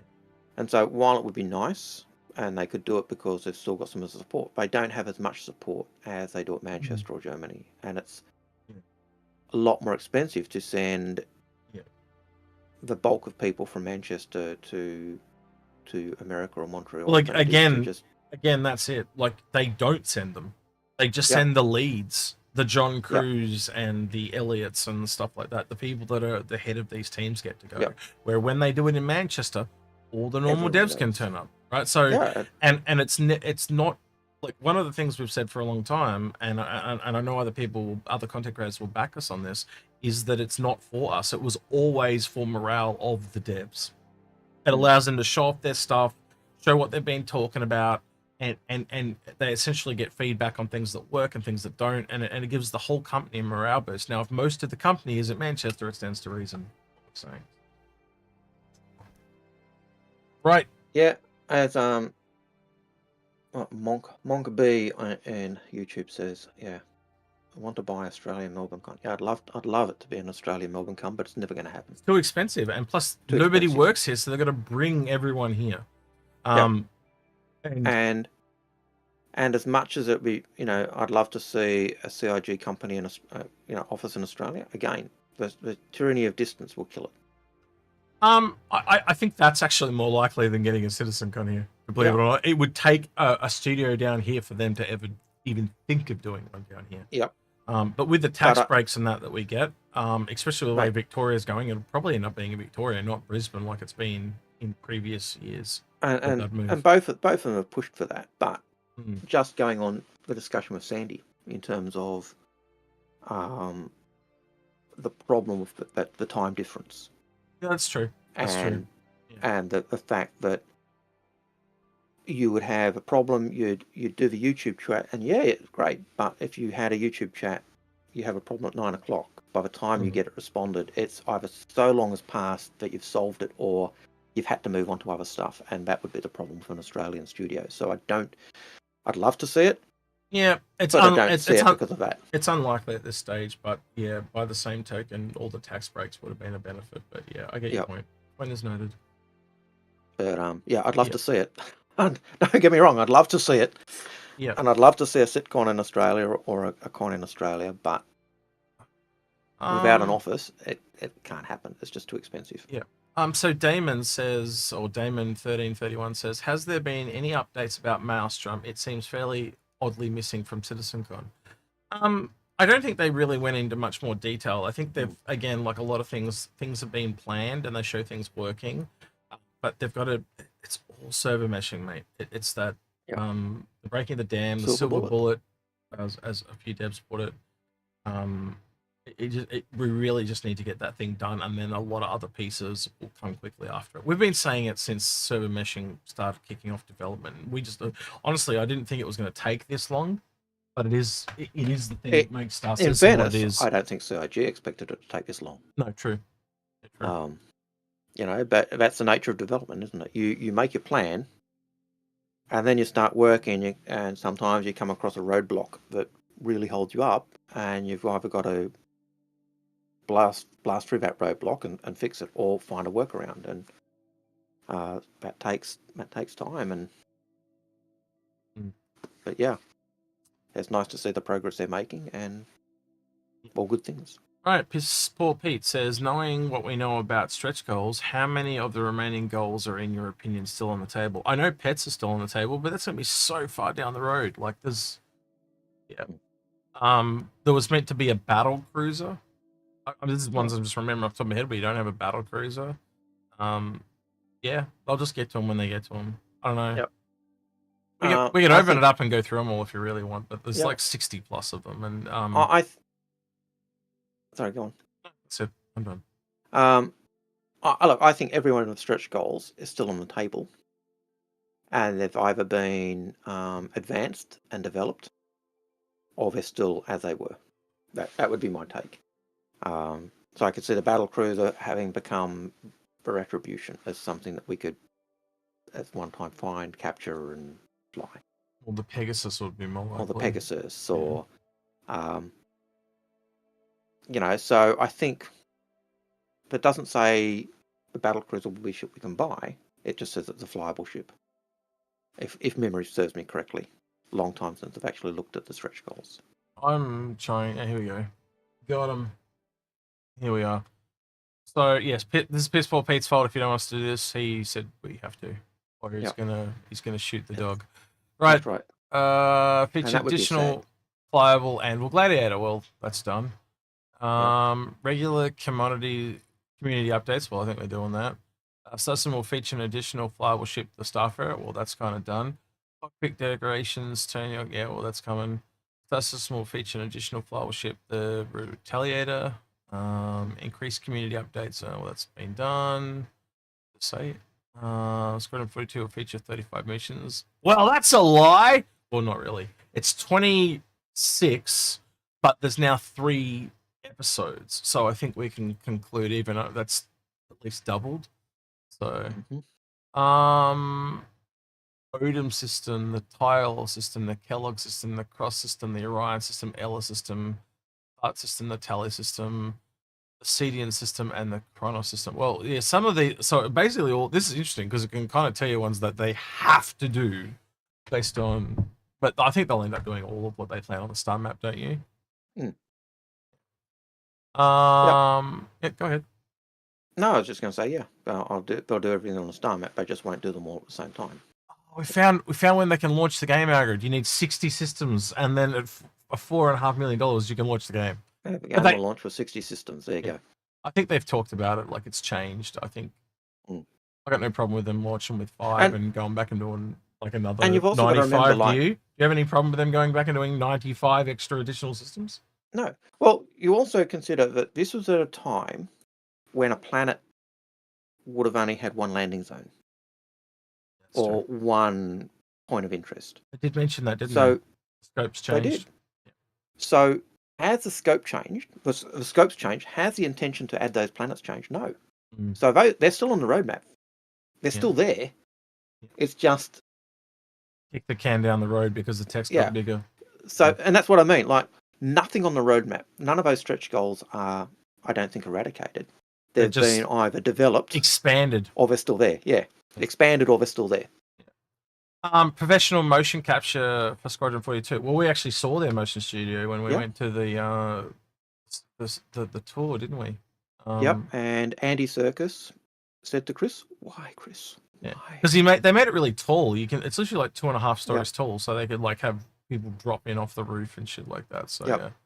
And when I remember doing the virtual bar citizen, and Brian Chambers being there, and I asked him about the the motion capture studio, and I said, how does it compare to Imaginarium? And he said, it's second to none. It is the best you could get at that time, which left Imaginarium for dead. That was the biggest in the UK, I think they said. So that means there is bigger, but just not as big as that. Mostly. Which makes sense of Andy Serkis' comment to Chris. Why, Chris? Why? But it was interesting because it was in that discussion with Brian Chambers that came out that was also part of his background, that kind of motion capture. They also mentioned they were essentially hiring it out to other people as well. Yeah. So, well, if you remember, one of the flyers in the CitizenCon stuff was actually about the motion capture studio, which is in conjunction with one of the old TV stations, and so it's big. CitizenCon will launch with 100%. I am skipping some of these because there's things like skins and stuff like that, and these are all pretty obvious. Well, I think one of them was even a Retaliator ad, wasn't it? From back in the day, or was that something that was promised outside? We went past the Retaliator already. Everyone that backed before this date will get a class. I've got that spacesuit. That's actually my first reward that appears in the hangar.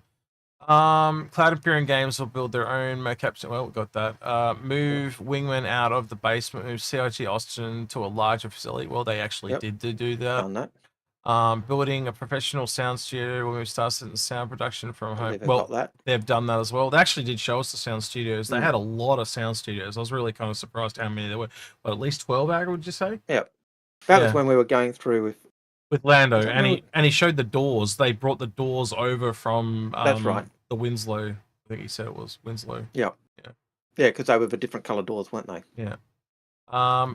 Additional freight class, the frigate command and control center. Yeah, we've got both those. Hibernation mode. The explorer for the explorers out there, we will add the ability to save and resume while you're in space when not in combat. Power your ship down in the bunker. Yep. So that's probably what bunks will become. Yep. Professional quality feature behind the scenes of Starset. Well, that's definitely going to be a thing because we've been filming everything. Yep. Star System will feature a 4th loadout option for Earth. Where will it be? London, Berlin. So that's just another landing zone. Yep. Yeah, whatever. Sol. Well, the problem with those, when they put those up to votes, people are going to vote for where they live. So the smaller you are, the less likely. Because I remember Sydney was in the vote. I'm like, no chance. None at all. And it is. It was places like London, Russia. I think it's Moscow, London, and New York were like 3 of them from. And I don't know about LA, but yeah. I don't think there was a single city in the Southern Hemisphere. Let's just put it that way. Arena mode, well, we got that. Every pledger who backs before 5 million will get a laser pistol, which just turned into one of the laser pistols that are actually in the game. So, I got that as well. Every pledge who backs before 70 million will receive a ship upgrade package. Sustenance will feature additional flyable ship class, the battle cruiser. So that's that one that we want to talk about. There are no battle cruisers currently. Yeah. Or at least that officially stated, So battle cruiser's got to be somewhere between a Bengal and a Javelin, if I'm not mistaken. Is that correct? Bengal, yeah, but be between a Bengal and a Javelin, because a Javelin's a destroyer. Yep. So Yep. Okay. Star system for pre-launch backers. Only players who support the game before its launch will receive a computer coordinates needed to allow their jump drives to access this system. Wait. Oh, so we're gonna. Wow, that's kind of cool. Star system for pre-launch backers. Only players who supported the game before its launch will receive the computer coordinates needed to allow their jump drives to access this system. So we're gonna get our own system. What do you want it? What do you want it to be called? Algared? The backer system. yeah, the backer system. Like something like that. Some. It's kind of cool. Doesn't mean other people won't be able to get there. No, we know where it is. Yeah. Yeah. So it could just be the first system that is explorable, so to speak. Anyway, know your foe with Jane's fighting ship style manual PDF form to all pages. Manage space stations. That's how long managed space stations has been there, Algared. Yep. Wow. RSI Museum Air monthly with a new game featured each time. Wow, so that means RSI Museum Air monthly with a new game featured each time. Is that like the arcade machines? Yeah, that was. I think Ben was doing that for a while with the If any was going to be cut, that would be it. Yep. And I'm pretty certain Ben did a series of those, looking at different games, looking at Wing Commander and stuff, and but yeah. So it's not an arcade machine. It's the it's looking back at the older games that did. Okay, that's different. Yeah. That's again, Ben doesn't work there anymore, so that's probably cut. Yeah. First-person combat on selected lawless planets. Yeah, well, that's definitely a thing. Salvage mechanic. Well, that's definitely a thing. Facial capture system. Well, that's VoIP. Yeah. Wow. VoIP goes all the way back to there. Wow. This is actually kind of cool reading some of these older ones, realizing how old they are. Zion Scout. Because you've also got the date sort of here to the left as well. So this is like 2013. Yep. So you got to really. This is a really long time ago. Zion Scout, got that. Public transportation system, well, they've talked about with the Genesis, the E1, those type of things. Enhanced Alpha, well, that's definitely a thing. Enhanced Capital Ship System, definitely a thing. Banner Merchantman done. That was the one day that was available, the 11th of the 11th. Mm-hmm. It was only available for one day, Algared. You know that, right? Yeah. You've told me numerous times. It's interesting that the Banner Merchantman should be the Armistice. Mm-hmm. The Mustang is the next one. New starship. Enhanced mission design for Squadron 42. A team at Foundry 42 has big plans for Squadron 42. They're going to provide extra funding to make a true spiritual success to Wing Commander. Yeah, I think we're definitely getting that, and then some. 890 jump. Wow, that's all the way back then. Holy crap. Yeah. RSI Orion. Wow, that's actually before the Orion. Damn. The Aegis Surveyor, which I think the Surveyor turned out to be the Reclaimer. I think so. Yeah. Yep. Yeah. And the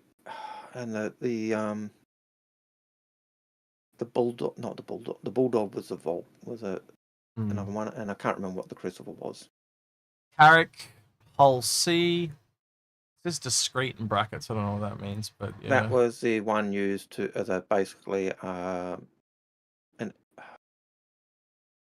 Q ship. Drake Herald, well, we've definitely got that. The TAMSA system. So this is the black hole system. So yeah, we got that, or we'll be getting that. The Tanga system. These are just all going to be systems now. The Kano system, UDS system. Breaking news: UTS Astrophies framed, being utilized advanced telescopic and other increasing. It's just another system. Got a weird name on it though. UDS. Do you know anything about that system, Algared, or not? Oh, I'd have to go back and read. Yeah, so that's one I haven't heard of in a while. Most of these systems I haven't heard of in a while. Yeah, Cabal system, to be honest. Orantani system, Sigil Generation R&D team. Now the Orantani system is unique because that's got that where we get the Orantani skins from. They're a sentient species where they do the colours to camouflage and communicate with colours, and so that's why people are after their skins, but it's also highly illegal. Well, we definitely got the procedural generation. Updated Observer's Guide, Explorer class, Moby class. Well, we got that. Gladius. The Gladius is after all those? Holy shit. Wow. Oh, the Tau. I've actually got that Tau. It's like this little Tau. Yeah, so have I. Yeah. Yeah. This is about when you when could put in your hanger, and when you touched it, it went dirty. Yeah, well, we're into 2014, so that's definitely about where you popped in. So the Moby Glass Explorer mode, mm-hmm. even there, you can see them talk that the idea of operator modes, of even at that point, just to put back into context of that earlier discussion. Yeah.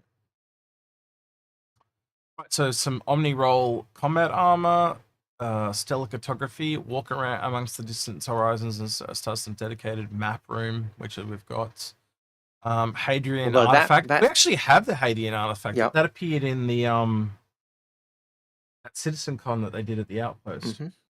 Yep.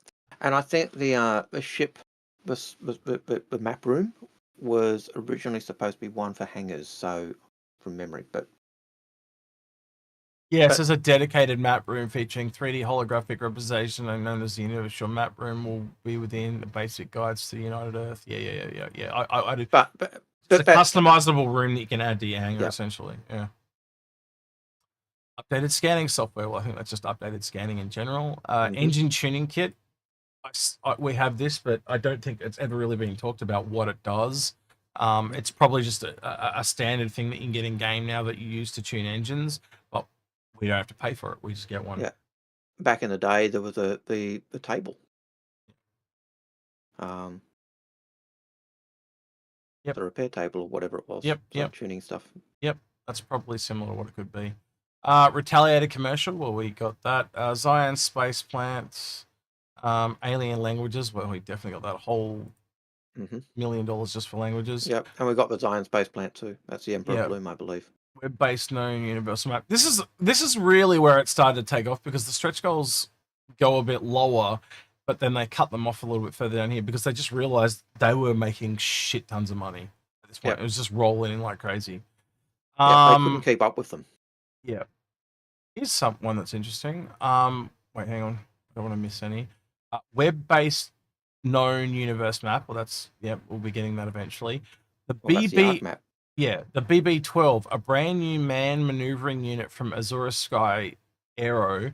Whether you are engaged in precision mining operations or dedicated salvage retrieval, the BB-12 is capable of EVA operations in 6 uninterrupted hours.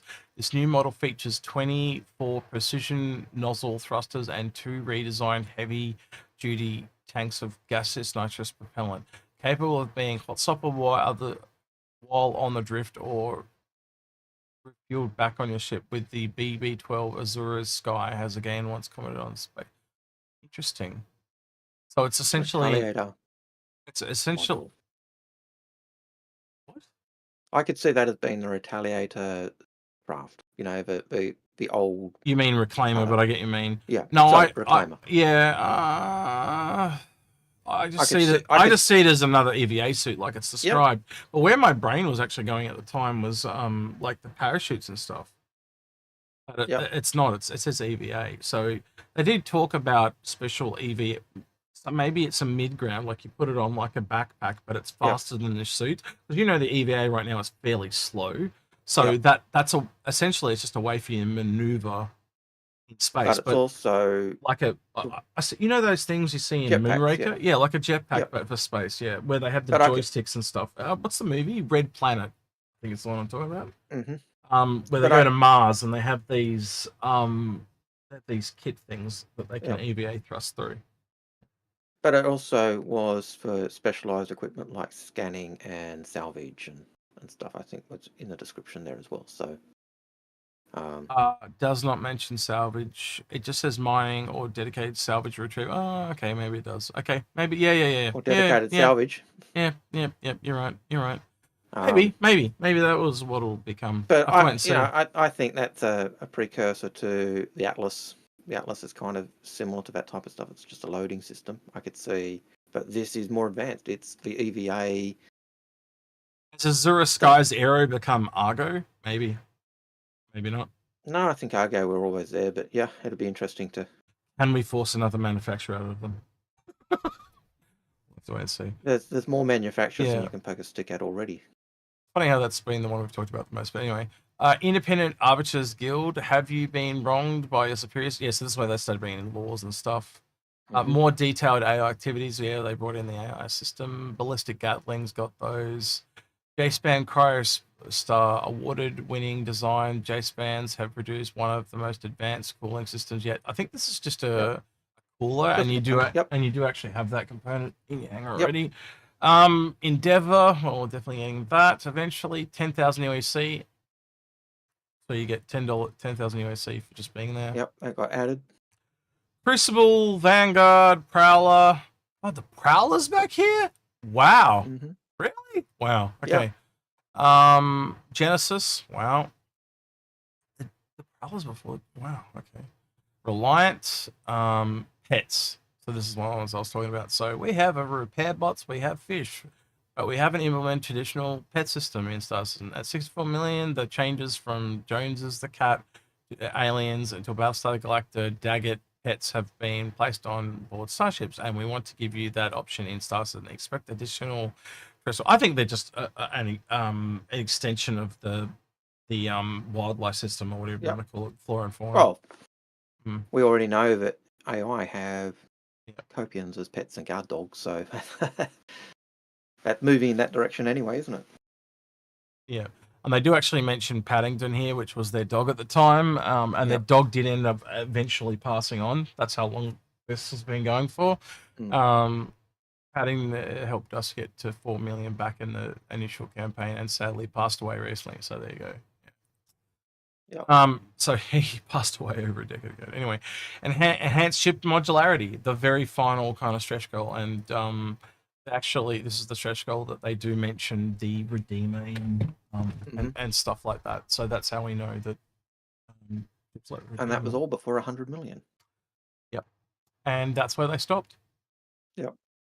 And you can see they were not grasping at straws, but they were definitely stretching every million after that. Where you go back to previous ones and they were at, like, they added right up the start. Like, look at this one, 4 million. It adds like what 10? I don't know how many. Like a lot of systems in one go. Yeah, plethora. And then you go down further and it's like one system. It's 10 systems. It's exactly 10 systems. But yeah, it's kind of crazy. All right. Hope you guys enjoyed that. I did. It was a bit of a memory lane trip for me. But yeah, there's a couple of things on there forgotten, like the BB-12. Is that what it was? BB-12. Yep. And the I remembered pets though, but yeah, the BB-12 was probably most interesting one on there. There was a few things I'd forgotten. I want to look up this system too, because I don't remember that one at all. No, what is it? It's Star. Right there. You can find it because I don't ever remember this system at all. I remembered it, but I can't remember. I can't tell you anything about it. It's just not one of those things you look at every day. It's just I know it's a bad thing for a law person to. So I don't know. No objective or filter found. No, there's nothing. There you go. What if that is that system that they also talked about? The exclusive system for backers. Maybe that's it. But yeah, that's definitely one that's not on there. So yeah, it could very well be. Would make sense. Crystal King says only about 75 systems actually show up on the star map. So that could be it as well. But as we said, like or as I said, and I'm pretty certain you would agree, that there's nothing on that list of stretch goals that they either haven't done or they're still going to do. And it might be, it's more a case of those being expanded on or extended on than anything else. And you look at the star map or the systems they're saying. That's back in a day. They were back in a day when it was like one landing zone per system, where it was very, very narrow in terms of what was available. And now we've got planets with hundreds of points of interest and Argo Tozen saying, I want my crossbow for having backed Lord British's game. You know, I wanted to back that game just to get the crossbow. That game has essentially come out and died and gone. It came out years ago. Yep. And it never went anywhere, unfortunately. No, it kind of just. But it was like $60 for one crossbow, and it was basically you can already tell now that there'll be another crossbow. It'll just look different. Yep. Was it Shroud of the Avatar? Is that what it was called? I can't remember. Shroud of the Avatar, I believe it was. Shroud of the Avatar. Let's have a quick look. And I think it's still there because it's still on Steam. 6 out of 10. And I still get the monthly updates in the mail occasionally. It came out in 2014. Yep. Oh, so are they still building it, or what's the go with it? I haven't really checked it out for a long time. Since probably 2014. Built on Unity. That kind of tells me everything I need to know. It was just another MMO. And I think there are better MMOs. Yeah. It was just, yeah. Oh, it's actually free to play now. Oh, wow. Well, you know how that all goes. Little chestnut. Go free to play. I didn't recall it being like subscriber based. I could be wrong, but I remember you bought the game and then you played it. So if it's free, they're going to be in-game purchases and stuff to fund it. Yep. But I do believe they still do the updates, and I get those occasionally in the mail or pay attention to them in the mail. But right, a name so long and annoying to anyone. We just done that one. Okay, Wolflitzer says, since the rework cargo to the sizes currently in shape, do you think that they will rework how older ships will hold cargo or reduce the intended size? No, I think it's more likely for different alien races. This is what I was trying to get at. I think the Zion use triangle boxes where we use square. Yep. That's just it. It's just that simple. Different, it's just much like when you go between different cultures on Earth, you know? Yep. How East does it different to West, etc. I have a sinking suspicion that the triangle boxes will be less efficient because the Xi'an do license the whole series, so they can actually build the whole series in Xi'an space under license. Less efficient, as you said, but I also think it'll have other perks, like it'll be stronger and harder to destroy. It's just you know, and then you could go to another alien race and they do it differently again, and it's like really inefficient space-wise, but it's super quick. It's balls. They just roll them all in, you know, like or something like that. Yeah. Like I don't know what it's going to be, but like that is how they could do it. But as we said, you know, it'll be balanced. There'll be a balance mechanic that'll sort out. One will be efficient. One will. Can you imagine that actually, like the Banu, all their cargo is loaded as balls, and they just roll it's like a massive, you know, the marbles machines and stuff. Like so, everything just automatically loads, and they all fly into bins and roll. It's all done with gravity, and it's like instant. Just hugely inefficient because they're spheres. Yep. So there's lots of space in between. Yeah. You got to, you know, you don't get as much cargo in, but boy, can it load quick. Yeah. Yep.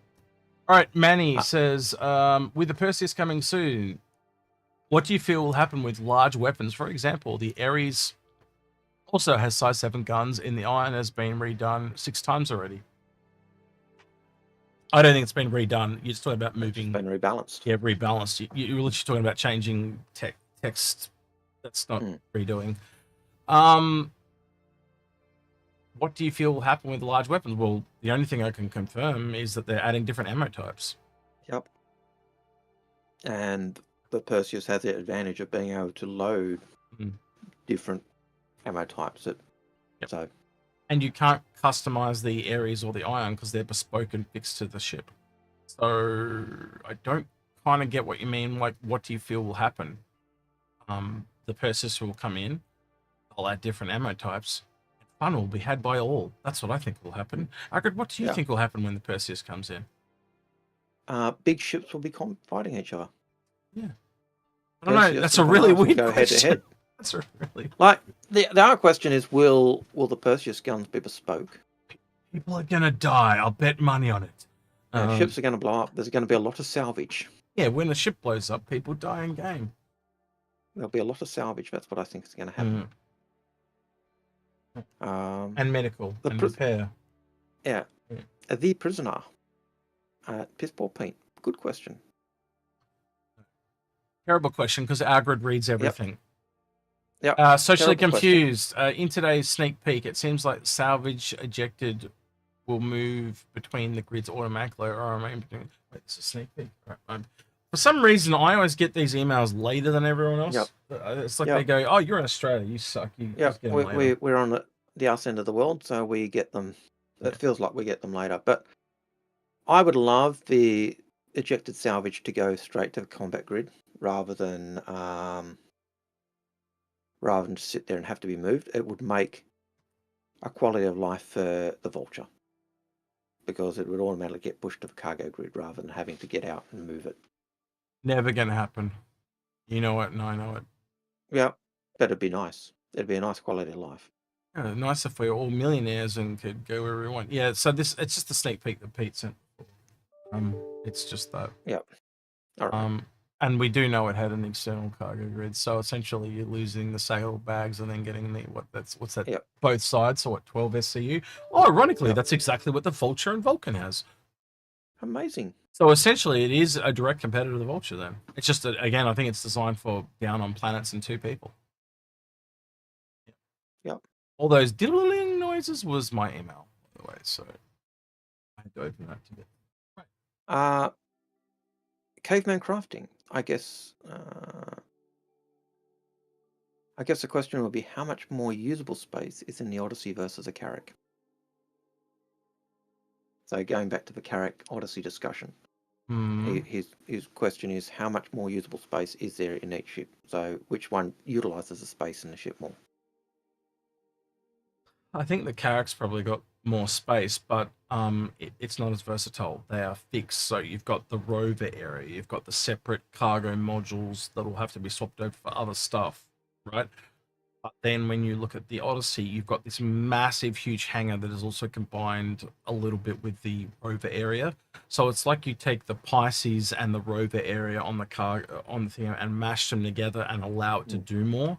And I'm going to be honest, I'd rather the allow it to do more than the 2 bespoke areas. Yeah. Because straight away you can land a Vulture or the Misfortune or whatever it is inside. You can't do that in the thing. Yeah.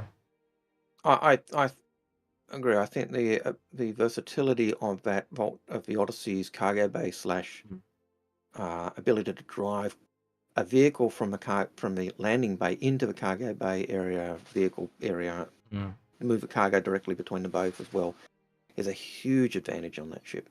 Again, you can bring other ships in to load them up with the cargo and send them on their way. That's just absolutely huge. Whereas trying to take cargo from the hangar bay or the vehicle bay into the cargo rooms is an absolute nightmare in a Carrick. Yeah, but I do think the Carrick has more specialized equipment. So if you were in fact mining with that, don't recommend you do that with the Odyssey as a full-time job. But let's just say you were, you could essentially be loading that into a cargo ship to send off and being sold, and then when it comes back, it brings supplies back, and that's just constantly going backwards and forwards. Yeah. I don't know. I just prefer. I generally prefer versatility over a fixed thing, but the fixed thing will probably do it better. Much like how the Carrick is probably better at 3D exploration as opposed to 2D. I think that kind of already says it in what it does. And the Carrick goes out on its own further and farther, where that thing kind of goes to one area and explores. So yeah. No, I agree. Like you'll see the ships. And it ties in with what CIG have kind of hinted at in the past. The ships that are specialists in an area will do it really well. The ships that are more versatile and can do more things won't do them as well as the specialist ships, But they'll be able to do more things. Canalist says, is jump point navigation supposed to be a system to automatically fly a ship through the wormhole? I don't know if that's exactly what it's called, but back as my memory goes, Algared, feel free to correct me if you think I'm wrong here, but you were said to be able to navigate a jump point because it would be based on even very small bring the time down to get through a jump point would vastly bring down the price of the fuel required, because you're talking about it's hyper extended and exaggerated as you're going through these jump points. So essentially, there could be jump points that are also very tricky to maneuver, as in technical, like, you know, we've already got the dodging of the stalactite things. And so basically you would need to have your ship followed by an expert. So instead of having the expert with you, they essentially do like a time trial, like it's like a racer, like a skilled racer would go through the track. They're going through the jump point, recording that, and then selling it to you so you can get through it cheaper every single time. That makes a lot of sense to me, and it does sound like you probably need an AI blade or some kind of AI thing that will then hook that in, and the data itself obviously will come through on the data system. Yep. And pretty much I understood the jump point navigation. You record the data, you solve the data, and then people who've got that data can automatically follow that route automatically. But if the jump point has changed and that data is wrong, then you could come to grief. But the idea was that once you've got the data, you could put it on autopilot and let it fly through. But definitely going to had to have someone map it beforehand. Definitely become more important as the transient jump points come in, isn't it? Yeah. It's going to be pretty much what the thing's designed for. And as I've kind of said, and I think you agree with me, Algared, it's always going to be what races do in their downtime. Yep. Yeah, I've always thought that's what the idea of racing was. It was, you know, practicing or honing your skills for jump point navigation. So those races, you've got a profession. Right. That's an insult. Question: are the Perseus PDCs ballistic? Are the Perseus PDCs ballistic? I honestly haven't looked in a long time. I guess we could look it up if you really want to, but you could almost do that yourself, couldn't you? Yeah. I'll let you do that one yourself. Right, next one, Algared, please. Crusader Maximilian. What would the law and development reason be for there not being an Anvil capital ship? I think we'll get it. I think it's what you and I. Well, my running theory is it's to do with 3 episodes of Squadron 42. Yep. Law reason I can see is that they're in your company. They came in following the fall of the Mezzers. They were building the fighters and getting the military contracts. They haven't built big ships or hadn't built as many big ships, and so I remember when the Polaris was being built, the RSI people came out and saying, well, when you're building a big ship, like a ship of this size, it's different from just building a Connie. You've got the whole design thing changes. Which confused me because RSI were builders of the Bengal, so we're already building those big ships. But Anvil hadn't built capital ships, and so they've got to go through the design process. My understanding is that in law, they are building one at the Killian shipyards on MacArthur. So that's what I understand the case. Why it hasn't been yet? Do you know, I think now, based on what we learned about the Drake Corvette, that's the Liberator. Yeah, I think that is the Liberator. Yeah, I could see that being So we'll have to wait and see on that. But that would be the reasons, at least law-wise, I could see for that. Father and Son Gaming. Here you go. We're still waiting for the rework of the old subscriber flares from back in the day. At the actual sub flare is the note that we will receive it later. Yeah, give up on that. Yeah. Well, what do you think is the problem with CRG can't make with his little items? Hang on. Just slow the fuck down. I was finishing the question. I thought you were still I thought you just moved on to the next question. No, I was going filling. Don't need to answer. Right. So, long story short, yes, I think they will get back around to it. It's just priority order. Yep. Yeah. The subscriber flare was always supposed to be just a small bonus as a thank you for subscribing to stuff. It was never supposed, and back in the day, it was never supposed to be to provide an in-game advantage. That's why initially it didn't involve weapons, or it was stuff like a Big Benny's machine, or undersuit, or armor, low-grade armor. or plants, but it was never weapons initially or other stuff. So they'll get back to it. Right. Do you think the this is from Volta as well. Do you think the subscriber and concierge program will rework when the release of Volta's same question? Oh, the no, slightly different. The subscriber and concierge program will get a rework. Yeah, they've talked about it for years, but it's the managers have all eventually moved on because they've not been able to get the help to do what they needed to do. We've had about 3 or 4 people go through it, I think, at this point. But yeah, eventually, again, when it's a priority. Yeah, and it's not a priority. Do you think CIG will publish the results of the survey? Well, they did last time when they did it, but that was like 2014, 2015. So I'm hoping they do post it because it's just interesting to know what people think. Again, if we asked for it, I think they would, as in the community. Yeah. I don't think it's one of those things CIG deliberately hide. They generally are fairly open to share information like that. And it'll certainly help us see why they make certain decisions to go there, because they'll be able to say, this is what you guys asked for, this is what we're doing. All right, the last question for the day is Mike G, who says, do you think they should be up to an extra 5,000 Alpha UEC bonus for referrals? That amount is laughable with the game price changes of things. I think getting a ship referral is enough. I just think that they should probably make it. I don't know, unless I'm mistaken, Algared, they should just always have a ship referral. Don't you? Yeah, look, I'd love to see a ship referral, but I think I get the idea, like having a starter ship with 1,000 Alpha UEC, or sorry, not Alpha UEC, but 1,000 UEC as a starting amount when you look at the price of stuff. That's not even enough to buy a component or a weapon. So the starting amount that you have for you'd want it to be so that people can actually do something or be very close to being able to do something to encourage them.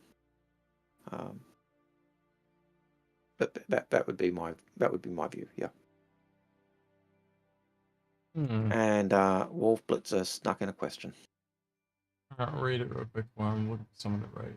So Wolf Blitzer has a question that says Taurus is supposed to have 172 SCU, but I can only get 112 with 8 SCU crates. Where do you get the other cargo space? You need to answer that one. It's been a while since I've actually taken the Taurus out. I assume that the cargo space is supposed to be the straight up. It's the area at the back, and there's also area at the back where when you take the Merlin out, the extra area is where the Merlin was. And I was just about to say, and you've also got that the dedicated scan-proof room with a cargo grid on it, which you'd also put cargo. I'm not sure it's 50 SCU cargo space, so. Or 60 SC of cargo space in that room, but that would be where you'd be looking. So I was going to raid Expat Rat, but she decided to end her stream. So we're going to raid... Because she knew we were going to come, that's why. Yeah, probably. We knew we were going to break her stream again. Yeah, so we're going to raid Cobra. Cobra, I've hung out with a few little times in the past, so hang on, I'll bring this over. I've got him muted right now, but... We're gonna go up the raid. Turn his sound on. We'll see what he's doing a little bit. And before you go, yes, Pete, hit me up and give me a time, and we will organise it ourselves, and you can take me on a tour of the wonders of Pyro. All right, Twitch, say goodbye to YouTube. YouTube, say goodbye to Twitch. Twitch. Yep. Ask him how many times he's crashed today when you get there. All right, bye, Twitch. And Twitch is off. Let's see how they react. I like watching the reacting thing. So we'll see what happens. There we go.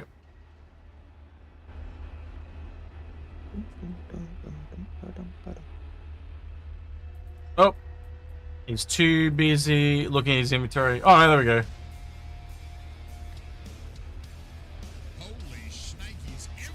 Inforunners. Just Nice couple of people. Yo, what is up, Inforunners? Thank you so much for that raid. Thank you. I love the name of your show. I am so jealous of it. He's told me that before. Every time I think of the name of your show, I get so damn jealous. Thank you so much, buddy, for the raid. I appreciate it. To the ends of the earth. Give him a salute, Algared. Oh, that's so Aussie. It's like, nah, nah. Right. Yeah. All right. We'll put that back on mute. And because we're probably getting DCM now just because of the music. But I hope you guys enjoyed that. With that, for the YouTube people, don't forget to like, subscribe, ring that notification bell, and thank you to everyone that won the extra mile on Patreon at the end of the video. Algared and I will be doing 1 or 2 episodes on the weekend to get out to you boys, but you obviously saw those ones earlier that are coming, so look forward to that one with me and Space on what we expect for this year for Star Citizen. And he thought he was going to go really salty, and I think he was pretty level-headed, actually. All said and done, so yeah. All right, anything you want to add, Algared, before we head off? No, that's pretty much it. We've ranged all over. Mighty Jewel. To quote Princess Bride. All right, well, he's been Algared. He's been executed, and we're out of here. Take care. See you, citizens.